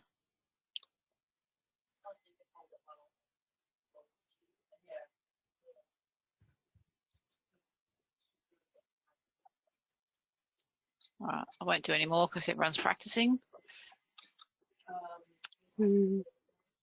Save. Okay. So I got that. Got to write. No, I don't write it wrong. So the duty manager on pool deck. Take the attendance via the MVibe.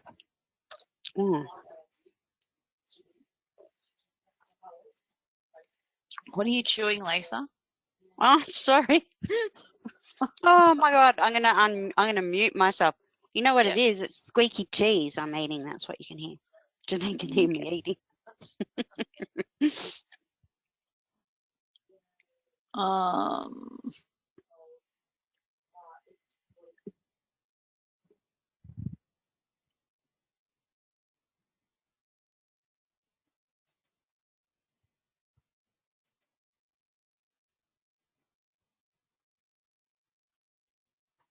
Are you there, Mandy?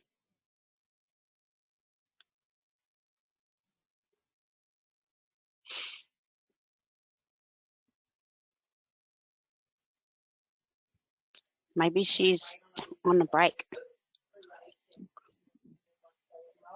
Where did you go? Oh, are you there, Mandy?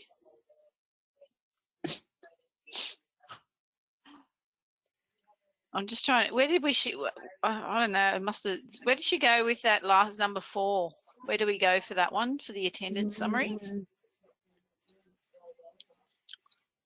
Technical got him phone on the front desk, and she was like, "Oh, that was the attendance summary." Oh, actually, I think you got to click on the where's that? There we are. So click on the person. View. The little person or the person who's enrolled? I can't remember. The Guardians, she wants an attendance summary. Where was that? Is that in functions?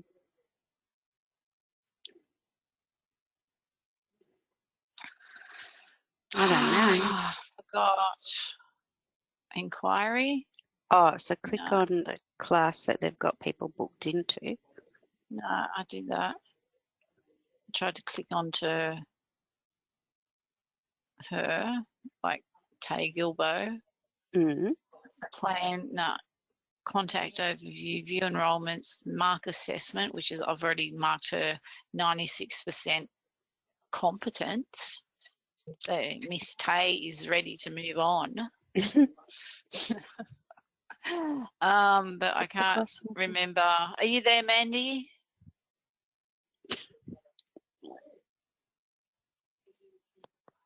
Can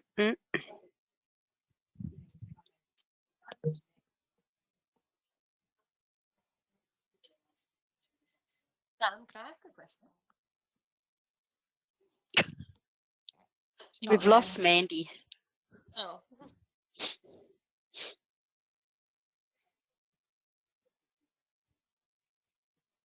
Mandy, are you on mute by any chance?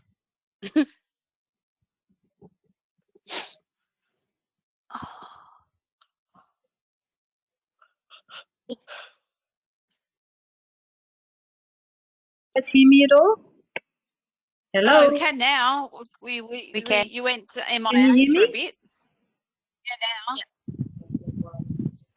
So I'm just stuck on number 4, Mandy. Where did you say we had to go to do this attendance summary? Can you hear me now? Yes. Yes. I can. Can you hear me now? Can you hear us? Yes, I can hear you. Yes. Ah, fantastic. Okay. Okay. I'm not sure what's going on. So I could hear you. I was listening to the chewing and the talking, but you couldn't hear me. It was crazy. Now, with your number 4 you're getting stuck on, what? Where do we go? I just Yeah, couldn't- okay. So on your screen, in the middle of the screen, you can type your contact name. So type in Lucy Van Pelt. Hang on, when you're saying in the middle of what screen? Okay, let me just share the screen over so we can do it together, because I need you to be able to do this one. So, okay, so see here in the screen here, I can type a contact name. Oh, search student. Yeah, Yep. so first off go there, and Right. that actually will take you into your sort of contacts. Once I'm in here, then I can go to the course, which is SEAL. Yep. So click on that. Mhm. And then if I go down to attendance summary. Okay. Yeah. All right. Got ya. Fantastic. And then I can go back, so I can go back up. Okay, fantastic. Okie doke, so that's good. Okay, so I'm happy. How did everyone else go with those? Okay. Sam, you had a question, Sam, didn't you? Yeah, just with the wait list, where you can select multiple days and times to have them waiting. Once they're enrolled in a course, does it take them off every wait list? Oh, I think I vaguely heard that. Once you're off the wait list, does it take you off everywhere? That's what you were saying? Once you book the course, does it take you off every waiting If list. there's more than one, if they're waitlisted on more than one class, I think, is that what you're saying, Sam? Yeah. Yeah, okay. I think you'd have to remove them from there, because if you click on that change, you're able to remove. So once they book one, it won't do that automatically? I don't think so, no, because all the classes are sort of individual. They're not, it's not like the whole course is linked, if you know what I mean. You're actually booking on an individual level. But feel free to try it today if you want to experiment in. So does that once you remove it, or do you have to go through and separately remove each one? Well, I just went, then when I removed it, let me go back in there. So I went to functions, I went to waiting list. I do it from the waiting list because then they're all succinct. And then basically I've taken mine off now. But if you click on the person and then go, I went to, I think, change, and then you can go remove there. See how that one's a specific one. So if it was for multiple days, you have to remove them all separately? Hang on, sorry, you're just breaking up. Now on that one you just showed, yeah, it had just a specific day, not for multiple days and times. Yeah, I've got someone was on the multiple, would you have to? Yeah, have you got one? I haven't got one on the multiple at the moment. Have you got one on the multiple? Otherwise, I could just. I'll add another one to Tay, the one underneath Yogi Bear there, if you like. Yeah, okay. Add another one to Tay.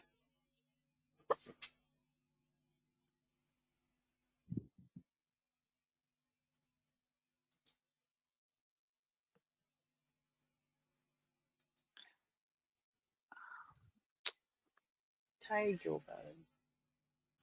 So I'm going to add. Can you add for multiple days on that one? Space in that one. So if I untick waiting for space in that specific class, then I select a few days. So select Thursday, Friday. Okay. Do I tick that box back now or don't? No, I don't. So save that. Okay. Okay, I'll see if it comes through here. Tay.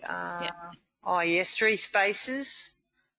Oh, yes, and one up here, all these ones. Okay, I see. Unspecified. Seal. Oh, okay, so you've picked a day. Right, okay, that's interesting. Okay, so let's try this one here. So say we go to change. Okay, seal. Okay, so let's go remove. Do you want to remove this weight? Okay, so when I go remove now, it's going to remove all those ones. Let's just seal ones. Let me just have a look at this one. If I go change and I say, okay, remove, let's see.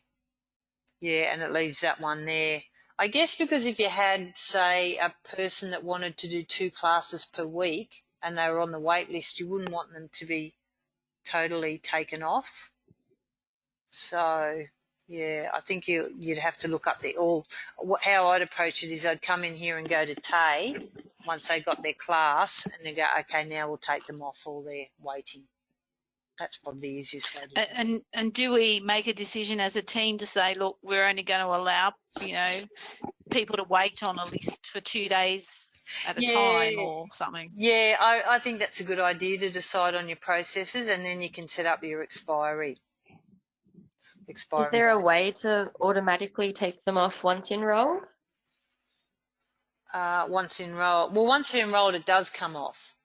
But if you've got them waiting all around the place, it's not going to. So that if they're on a wait list to a certain class and then they are enrolled in that class, they'll no longer be on the wait list. But if you've got them waiting on other classes, they're not going to come off that, because you might actually want them waiting on other classes, if that makes sense. Like, say someone wanted to swim twice a week, they got their wait on the Monday, but they still wanted to wait on the Wednesday, then you wouldn't want them all to go off when you're enrolled in just one class. That makes sense? Yeah. Mm-hmm. Okay, so let's move on to marking assessment. Okay, so this is marking assessment. When your little app, you'll be able to do it poolside, or you'll be able to do it in the actual MVibe app. Okay, so we've got some people in a class here, and you can see they're all sitting at 0%. Okay, so what we want to do is mark their assessment. Hang on. So in here, what I want to do is click on Mark Assessment. And here's where the swim instructor is going to go through and decide, what they've achieved, what they're developing, or what they haven't, attempted yet. Okay, so we might say, okay, yep, she floats well, she's developing that, she's achieved a push and float with the board, and you're basically going through. And once you mark what your student has achieved, developing, etc., through that it's basically going to have this sort of percentage calculation of how they're going in their assessment.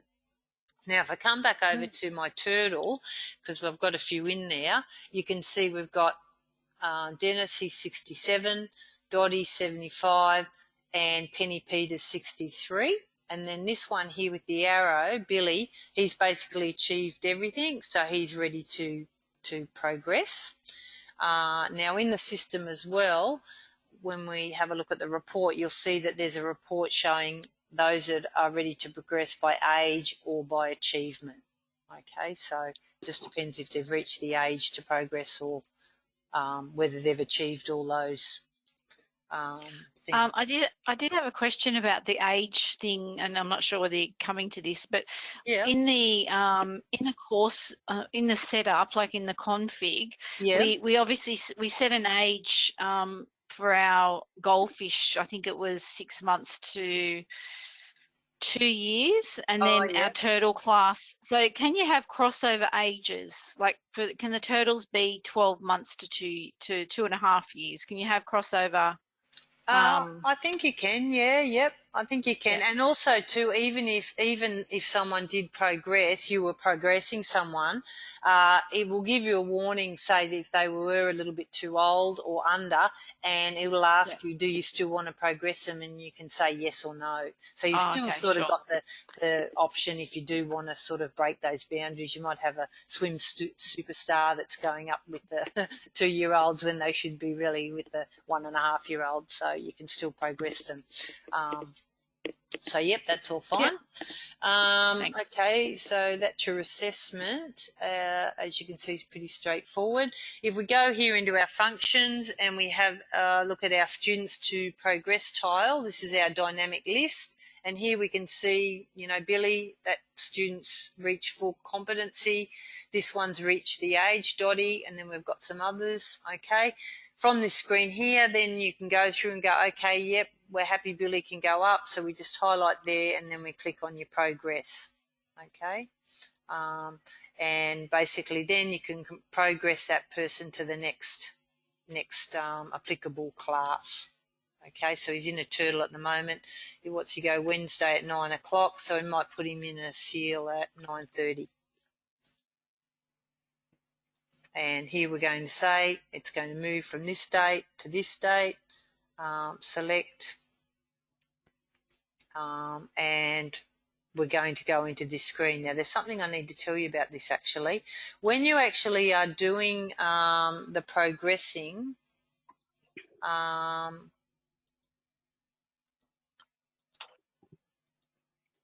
it's actually, I think this one's okay. I think it's a progressing.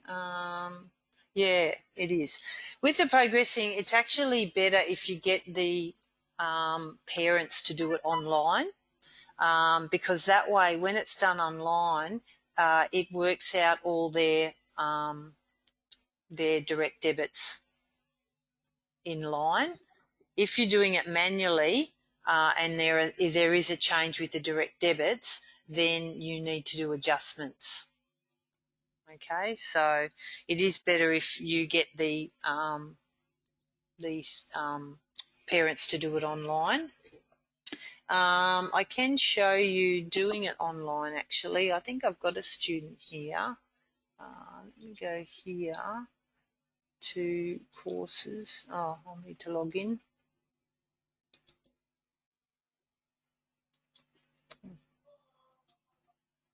Oh, my whole system's sort of, oh yeah.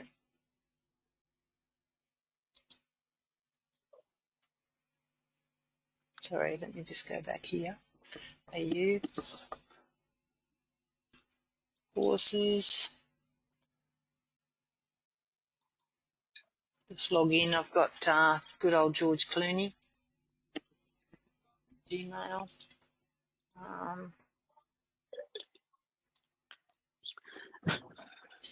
Okay, log in. Just use him because he's actually got someone. Program, learn to swim. Oh, where's my moving? Where's my moving? Oh, no, that's not right. Sorry. KT. Oh, I did have his change. Daughter. Oh, I did. Yeah, that's what I want. Hang on, what have I done wrong? The change was next to the name. Oh, was it? Yeah. Because he's got a daughter, Peter, and we need him to change courses. Ah, here. Okay, yes. This is what I needed Change to show day, you. time. Yeah, that's it. So in here, they can view their progress. And then if this is to do with the direct debit. So I just had a mental note. I had to tell you this because it will save you a lot of hassle. If they are going to change their date or time, so this particular one, if she's in a Penguin, it's better if they do it online because that way then it saves you having to do adjustments in your direct debits if there was any change. Okay, so you can see how I'm going through, and they basically pick where they want to move their So enrollment. good. Yeah, so you can get them to do it. Two fantastic things, saves you a lot of work, and also the direct debits work out well. You would have noticed as well, which is really nice, I like too, is to save all the calls about how the kid's going. They can actually see what we were looking at, so they can see, oh, okay, look, he's developing that, he's achieved that, or she, they can see for themselves. The swim instructor doesn't have to stay back and go through it all with them. They can go, oh, yeah, he's going really well. But if you really want to, deep dive, go online. You can actually see for yourself. Okay, so that's great. So that's your online, which I know you're moving towards, which is fantastic.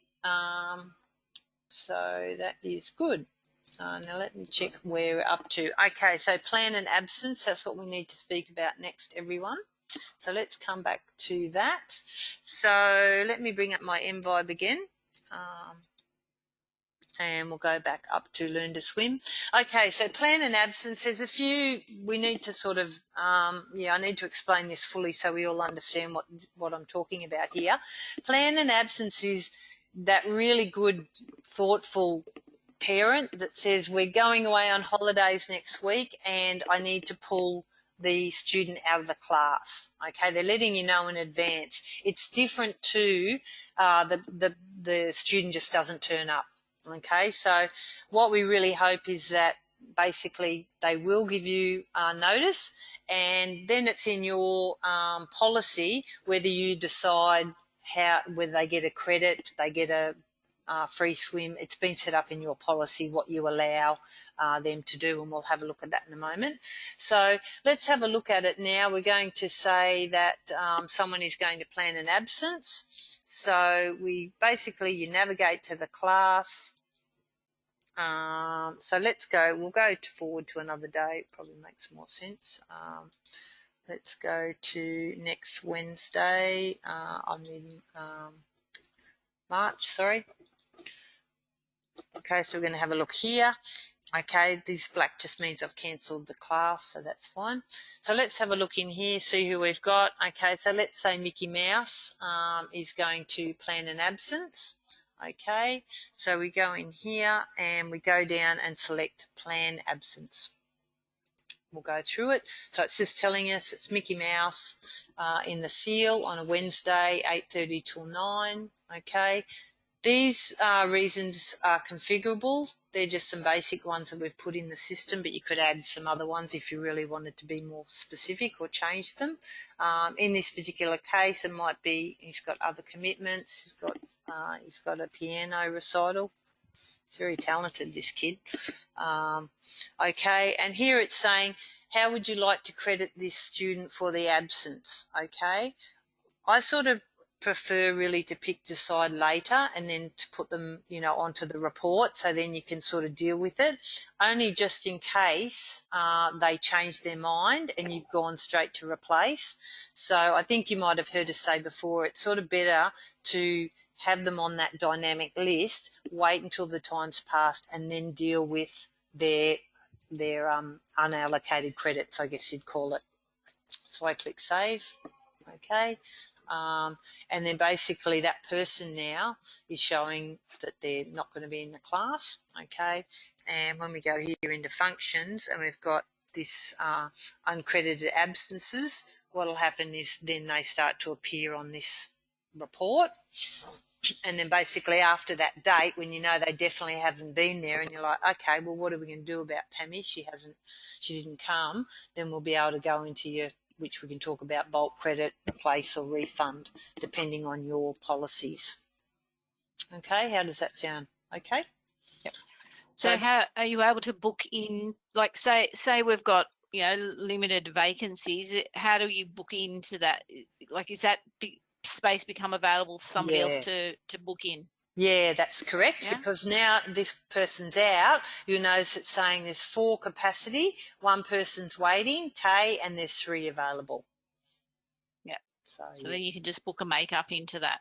Yeah. Well, not for Mickey, but for someone else that might have, or this Tay can go in there now because Mickey's pulled out if it was a full class. But at the moment with Mickey, he's going to sit on that list until I would leave him there till the date's passed. So then you can deal with it just in case the piano recital got cancelled. He suddenly turns up and, then you've got problems because he said he wasn't coming. The class was full. Tay's come in and then he's standing there as well. So it's better off just to, not sort of do anything with it until the date has passed. The next day. I think Hannah always tells people the next day, basically. So does Mickey then, like if we did choose allocate the other option, not defer the other option. The planned absence, is that what you mean? Because he's going away? No, like you said about holding the credit or give them a makeup class, or what is it called? It's called something different to makeup. Yes, so we went in here to the uncredited absences. That's it. Yeah, and then in here, I didn't want to get off track, but replace. But you've got in here you've got the choices. You can do no credit. They can do a credit pass, which we'll get to, and then you've got your replace. So you can pick, a replacement class if they decide that, and then refund. Direct debit. Yeah, we don't do that. Yeah, okay, so that makes it easy. But okay, but we'll have a little look at that later on. Can I ask a quick spot? Sure. Quick question. Yes. Yes. So the way we do it now is we have two lists that we take from for that absence to replace, and sometimes it stops somebody booking into that as a brand new booking because they've taken it for a makeup lesson. Oh, Do you right. know? Okay. So, Yeah. so you're okay. So you're saying you've come in here to this uncredited cancel sessions, and you've decided, uncredited absences, and you've decided Yeah. this person's going to go in the next week where there's a spot available, a makeup class. So Yeah. then, so what'll happen then is once they're in there, then when you come back to your overview, it's going to show that person sitting in there, and it'll give you only the number of spaces left. It can't sort of bump anyone out. It can only put into what's available.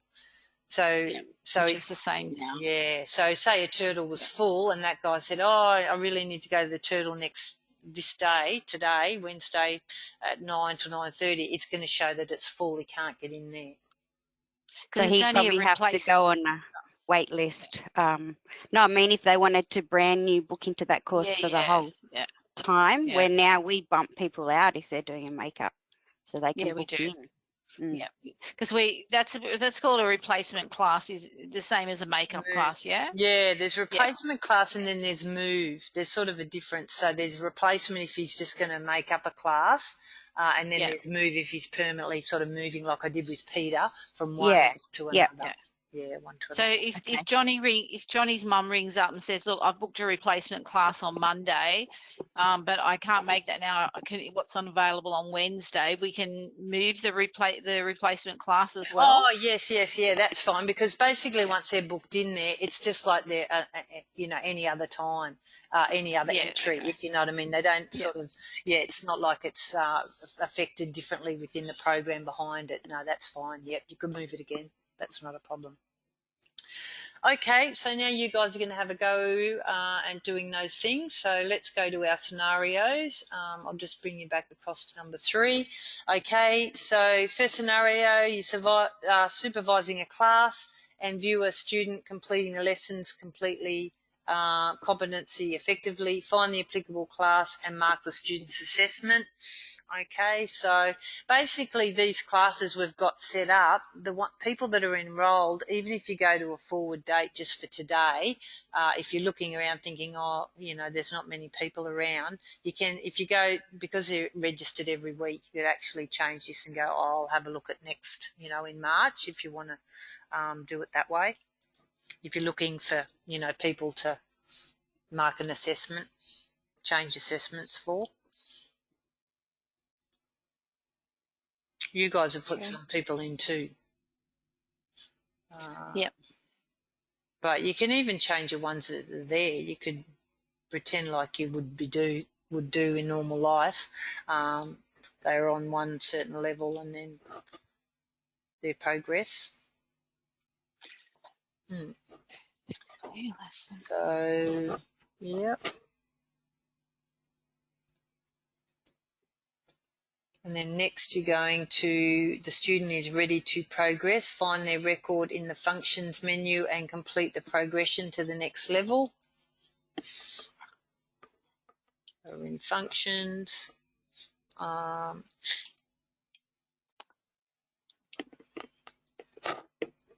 students to progress. And then you can go through and go up the top to progress.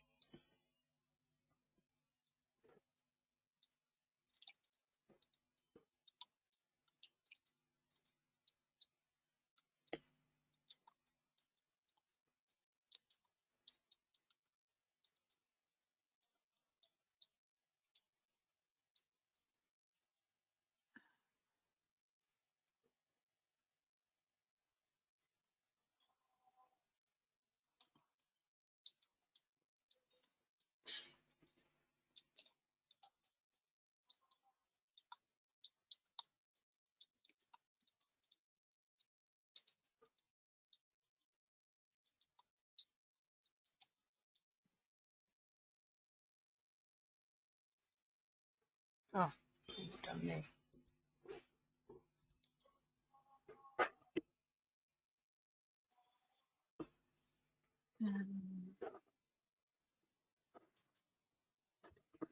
And then what have we got? Oh, yeah, the planned absence. Guardian calls and lets you know their child is unwell and cannot attend tonight. Find a student in the class summary and progress their absence.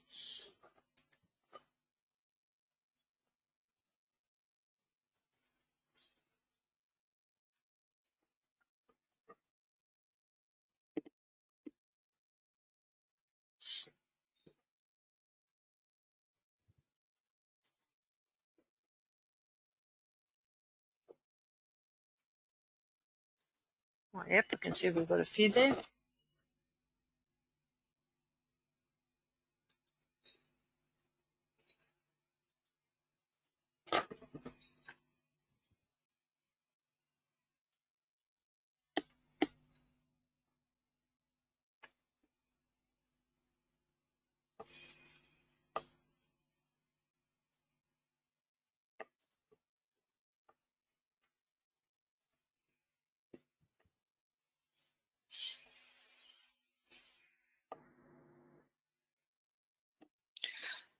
All done? All okay? Everyone happy with that? Any issues, feelings? Yeah. Sorry, I'm just.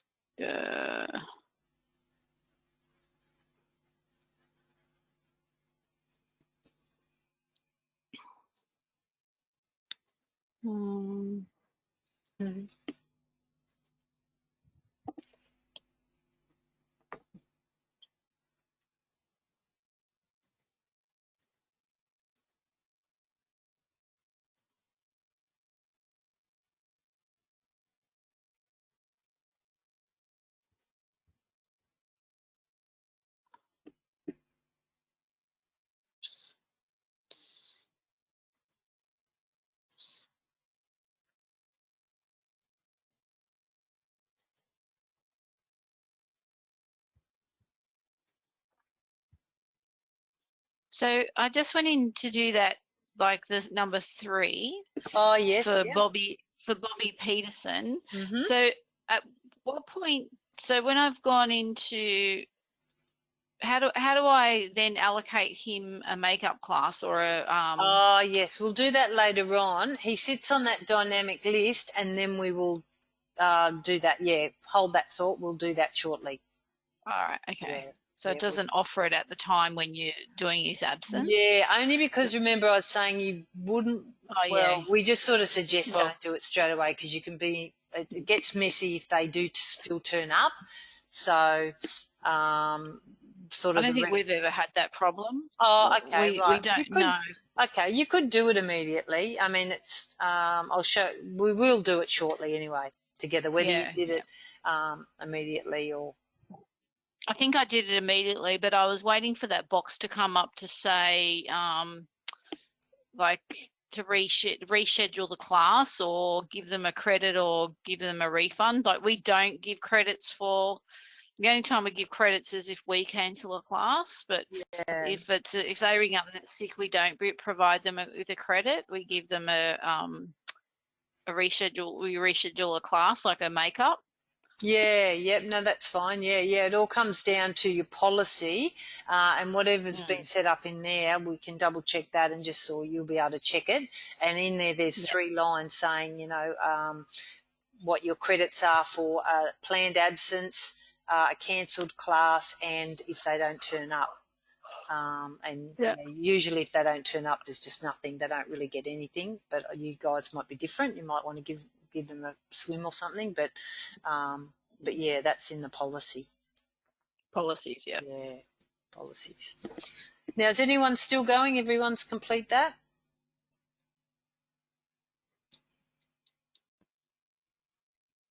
We won't be sec. We'll just Hope missed it because she had to talk to someone. I'm just showing her how to no problem. quickly do it. Yep. She's just marking the assessment, and we were saying like about that progression button that's back. Yes. You can't go from that way. No. Yeah, at the top. Yeah. To book them into another class. Yeah. No. Yeah. Oh, I did. I think maybe Hope was just in a different screen. It's okay. We've done it now. She knows how to do it. Okay, all right. So we're ready. Okay, fantastic. Okay, so so at the moment, what we're going to do now is we're going to go through some other actions. I'll just pop it back to invite so we can go through that together. So let's go back over here. Okay, so what we're going to discuss next is when people are moving classes. Okay, so this is when the person rings up and says, oh, now he's got soccer on Tuesday, we need to actually move to a different class, or we might need to change the price, or we might need to leave. There's a few different sort of options that happen. Okay, so what we're going to start with first is the move. So what we're going to do is imagine the scenario, the person comes in and they come to you and they've given you the person's name they need to move, okay? So I think I've got Lisa Simpson, so you're going to look the person up. I think I've got something for her, Lisa Simpson. Okay, and we go in here to view enrolments. Okay, now you notice here it's got her enrolment and there's this little button here, stay in. Okay, so if we click on that, we get a few different options that we're now going to go through the workflows on. So she can stay in this class, we can change price, we can move, or we can leave. So in this case, what we're going to do is say that she's going to move. She's decided she can't do the Wednesday 9:30 Penguin anymore. So if we click on move, it goes into our sort of inquiry screen again. So we're able to then to say, okay, well, she's got to come now on a Monday. I think might be able to find a Penguin on Monday and 9:30. So let's go with Helen on this day. And we select there. We get the confirmation. This is where I was telling you about the changes with the direct debits, and with the move classes, it's better if they do it online. Okay, so it's coming up here now, changing, just reinforcing. Now, I will mention here about this triggers. If they're moving class, depending on how you guys feel about it, some people don't like triggers to go out to the person, an email or an SMS telling them. It's totally up to you. But if you leave it default, it's going to send that person your trigger. Otherwise, you can click on that and suppress triggers. Okay, so if the person's just moving class from one day to another day, you don't really want to, you may not want to decide to initiate a trigger to them. And that's what you need to do that. You click on suppress trigger. Everyone understand that? That sounds okay? So moving from to, we click process and then finalise. Okay.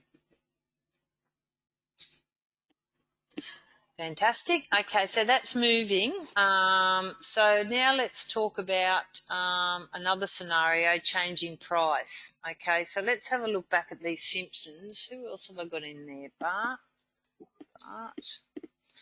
Simpson. Let's go view enrolment. Okay, so if we have, we got okay, let's cancel that. Let's go back here. Lisa Simpson. What else have I got? Oh, I'm trying to think of it. Let's go to Van Pelt's. I think they've got the Lucy Van Pelt. Okay.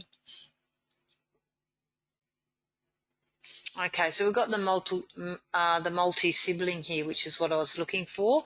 So if I go here to stay in, that little button, and what we want to do now is click change price. Now, the reason why I might be doing that is because I've accidentally allocated this two students, and I've accidentally allocated them both to first child, and one should be second child with a discount. So what we're doing now is we're going through so we can change that. So here I can click and say, okay, this Lucy should be getting the second child discount because Linus is getting the first child discount. Okay. You've got the ability to fire triggers. We've changed the price. You just click process and then finalise. Okay, so it mightn't be something that you would do that often, but that's how you do it with your change price through the enrolment. Does that make sense to everyone? Yep. Sound okay? Okay, just double checking. Okay, moving students. I did that before with you on the online. Everyone was pretty happy with that. That's what we recommend, do it online. So I did that with your George Clooney, Peter, move from one class to the other. We recommend that it's better if you get them to do it, and that way then you don't have the manual adjustments of direct debit information. So would that be, for example, the manual adjustment would have to be made, for example, if they're in a Friday class and then they want to change to a Monday class, which obviously, you know, starts the following week, we would then have to go in and do that manual adjustment, would we? Yes, that's right. Do a credit or a charge for that sort of pro rata. That's right. So if you can get them to do it online, Easy Debit just does it all automatically. Right, okay. fantastic. Okay, the next workflow we need to discuss is withdrawing a student. So now we've got a situation where a student, the mother's come in and said, look, we're leaving town and this student won't be at the class anymore. Okay, so we need to actually come in and do that. So what we can do is go here. So let's have a look here. Where's someone with a few more? I like it when there's a few more people in here. Okay, so we've got Dennis the Menace. Okay, he's going to leave class. So I've come here to the class. Otherwise, let's go here. We can look him up. Dennis Menace. Okay, so we find him in the search bar. We go here to view enrolments. Okay, we go to our stay in button. Okay, and then we've got leave here. Okay, so he's leaving. Okay, here we go into our direct debit information. So it's asking us, is he leaving on the next class, 10th? Okay, we've got the opportunity. These are configurable, so these are just basic ones that have been put in, but they can be changed if you wanted some other ones, depending on if you're running reports to have a look at why people might be leaving classes. And I might just say moving to WA. So we select. Okay, so now we're coming up. It's coming up that he's leaving. Again, if you wanted any triggers fired, or you could suppress. And it's just a matter then of clicking process and then finalise. Okay, and then what that's basically do now is taking him out. Do you want to view the wait list, available spaces? Let's go show wait list. Oh, yes, okay, we must have, oh, no, okay. Okay, I hadn't seen that before, but it must come up if it was he was leaving class and waiting to go to another class. Okay, interesting. But basically what's happened now is he will be from that class, left that class, yeah, that's basically how you cancel him out of a class. Does anyone have any questions about leaving? Seem okay? Yeah. Okay. Yeah, I think it's fine. It's just practice. Yeah. The main thing with these type of workflows is remembering that you go here to search for the student. So you look for the person. Let me just go back over it because it is a bit of a remembering how it all comes together. You look for the person. You'll go to their view enrolments. That brings you to this screen, and in here you've got the ability there with these actions, okay, the stay, the change, the move, the leave. So it's actually through the view enrolments. That's the main sort of thing to take away from there. Okay, so we're happy with that. We've done the remove. Are you ready to give it a go? So what I'm going to do now is just show you what you need to be practicing. So you're going to go through now, and the child one's guardian has called the front desk and request to move their child from one class to another. So you're going to use the move, search for the student, complete the move, from the enrolment overview. So that's where I was saying, remember, you look for the person here and then go through. So that's your first action. And then what your second action will be to actually leave the class. You're going to withdraw from the program, so you'll be using the leave option.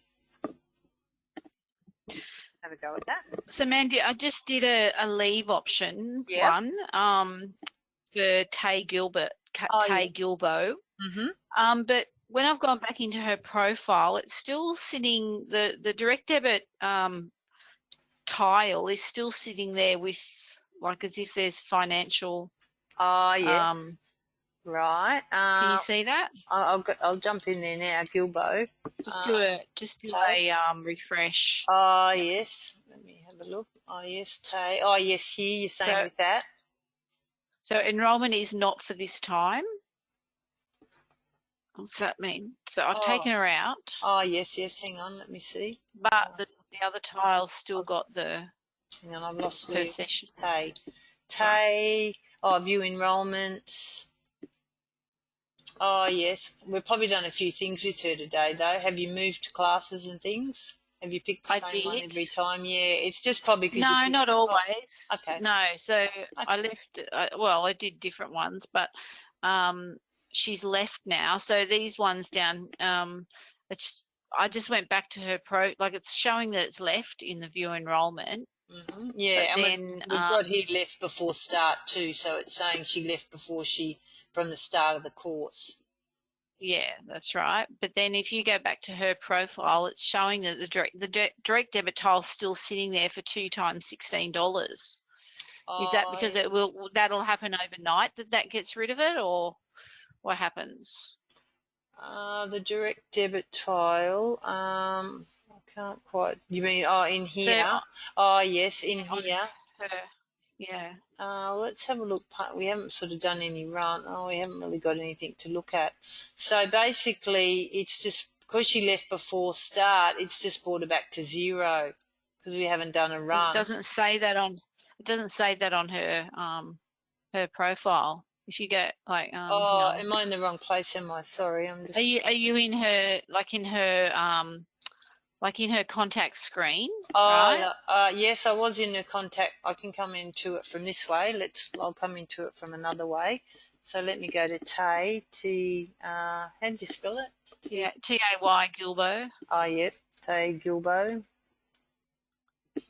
Tay Gilbo. So you've got the seal in blue. Yes. Okay, so enroll, and then the one beside that says Learn to Swim First Child Session. Then above that's got 2 times $16.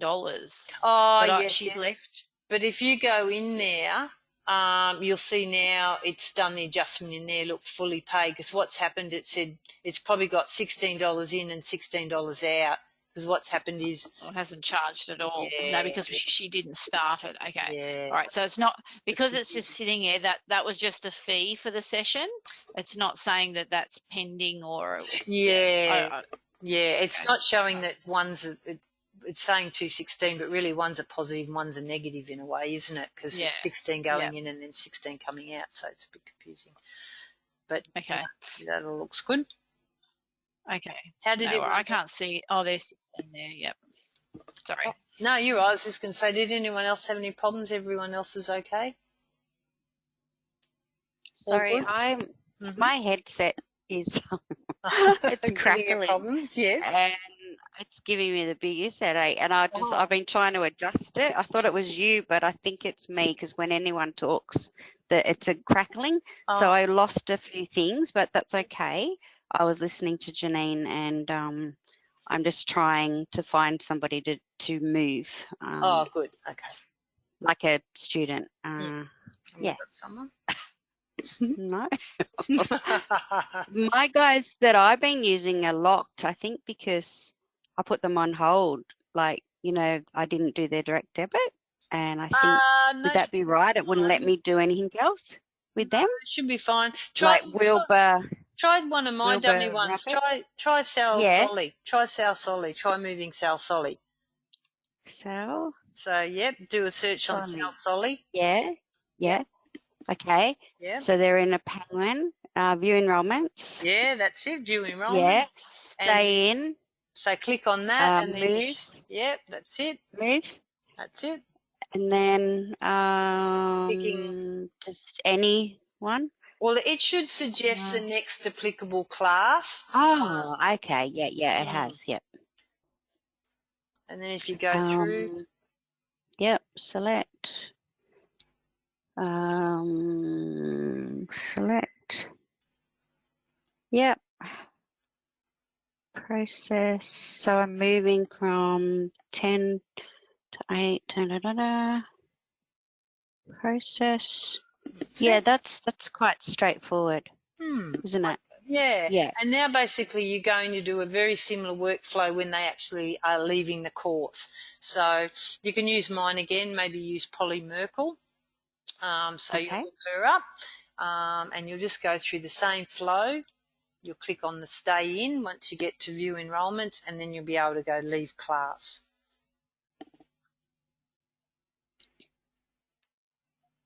Okay.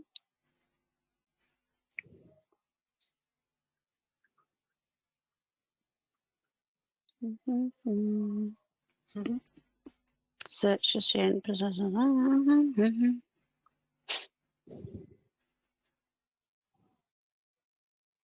Who was the name, did you say? Polly. Polly. Merkel. Yeah, Polly Merkel. M-E-R-K-E-L. Oh, yeah.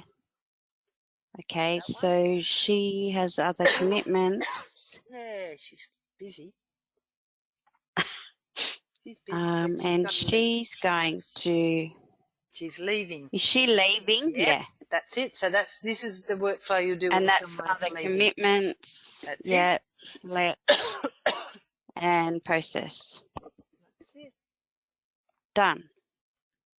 Awesome. Yep. Okay. Fantastic. Easy. Okay, actually, I can just show you this, actually.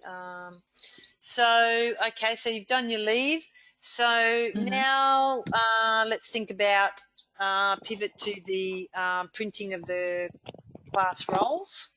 Okay, if you wanted to print those out, basically you would go into functions and then into print sheets. Okay. And in there, it comes up, you can do your diary or class role, okay, and as you can see, it comes up there with the teacher and the students, etc.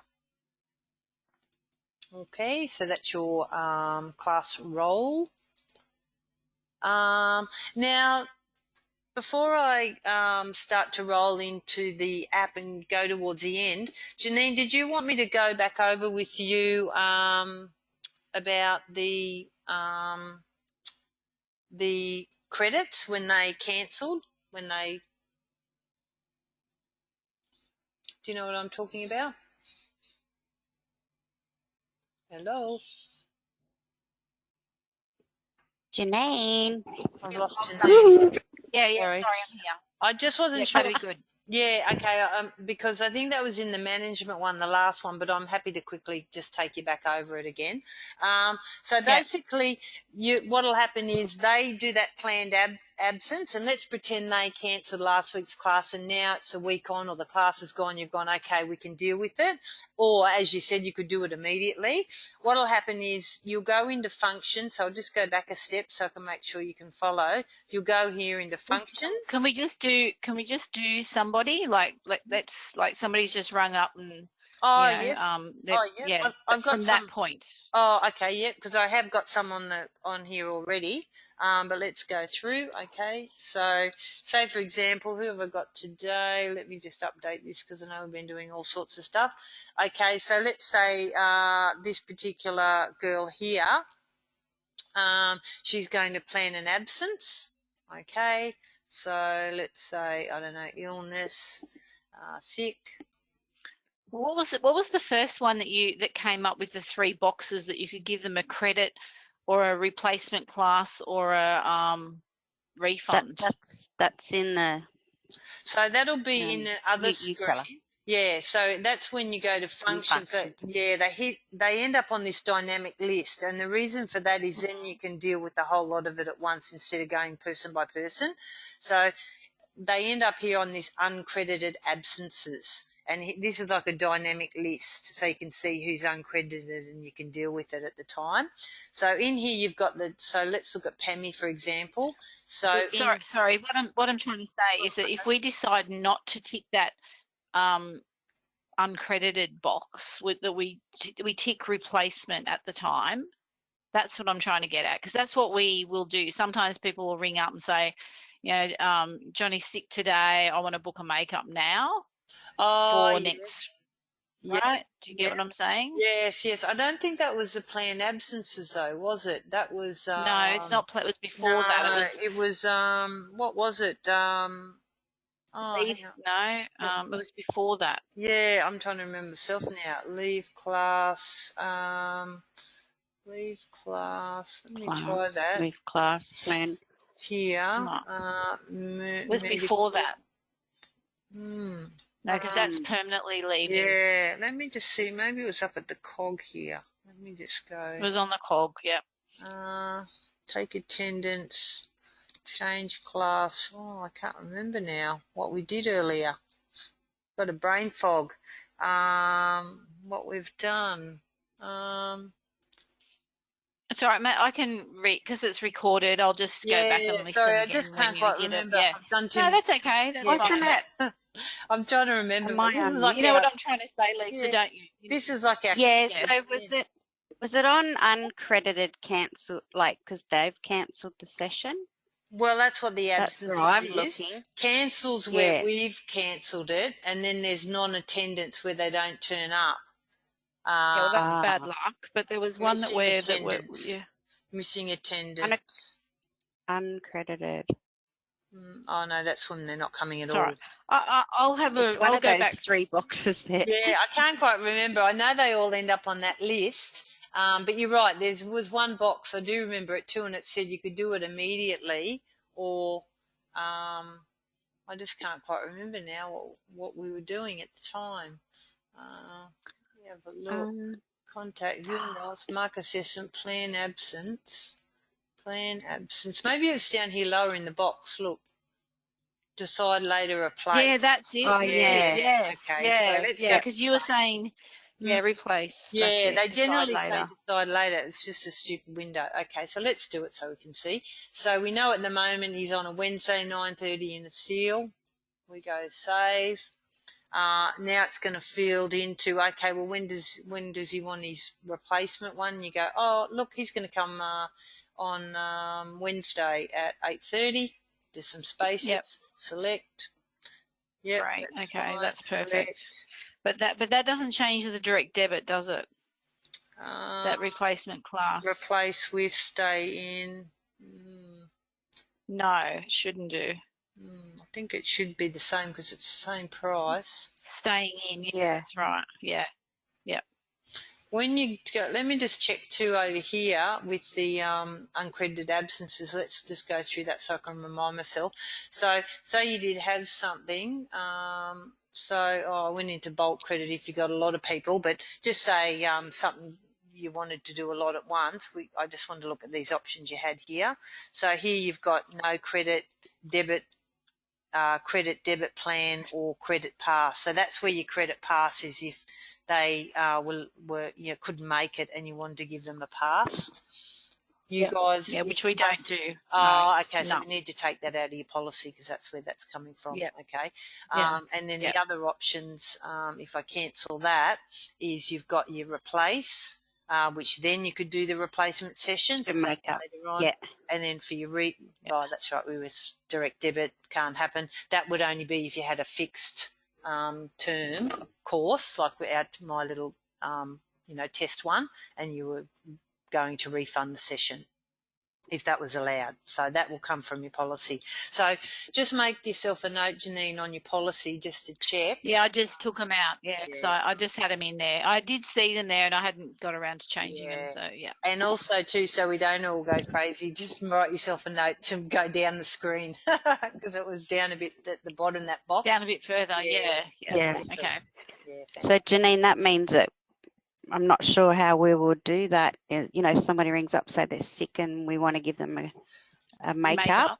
Yeah. I would Yeah. untick it. Like, I know what they're suggesting about the crediting, but I feel like, well, unless they're We they're have to not ring going to, them back the next well, day, like that's, if we're gonna, or and no, say no, what we makeup just do you want? do the same as what we're doing now and say, look, when he's better, give us a call back, and the staff Okay. then just need to know you got to go to that report and find Yep. him.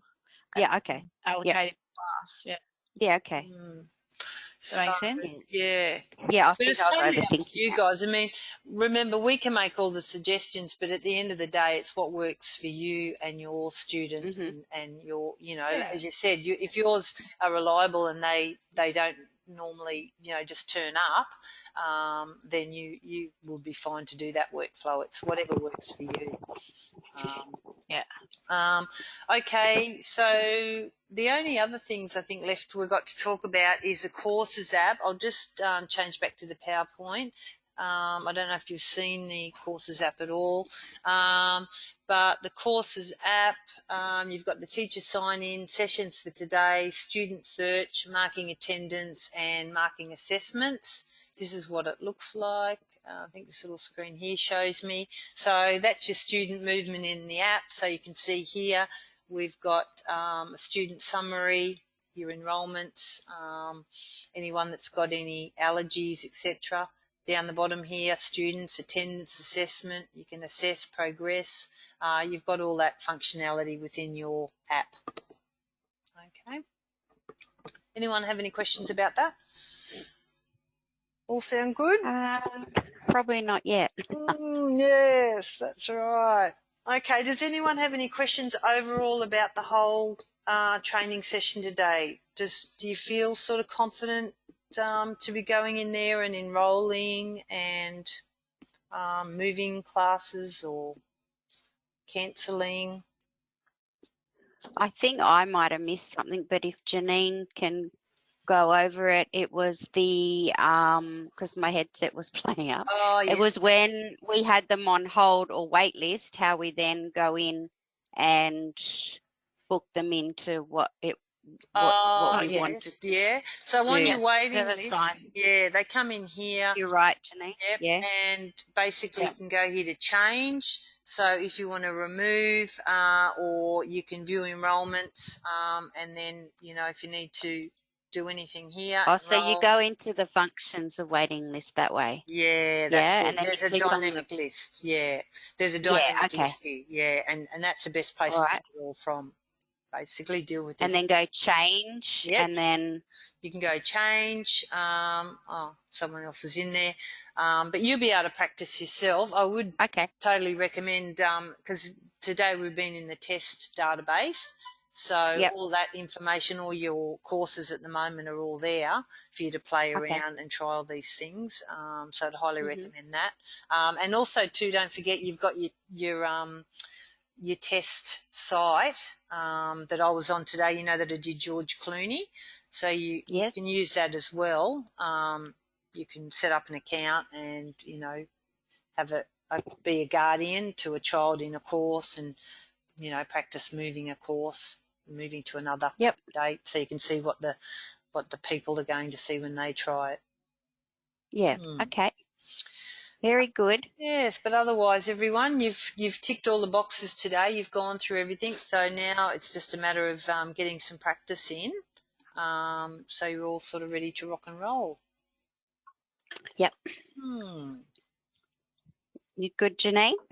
Yeah, I'm good. Thank you. Is Hope and the girl still there? Yeah, I need to see. Sam's here, but Hope had to go off and deal with something. Okay, all right.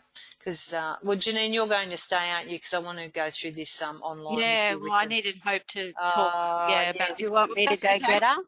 Yeah, please. Do you want us to? I'll go get her. Okay. I'll say goodbye. Yes. Thank you. Thanks. Mandy. Yeah, thank you. Thank you. Yeah, that was very good. Yeah, thanks. Yes.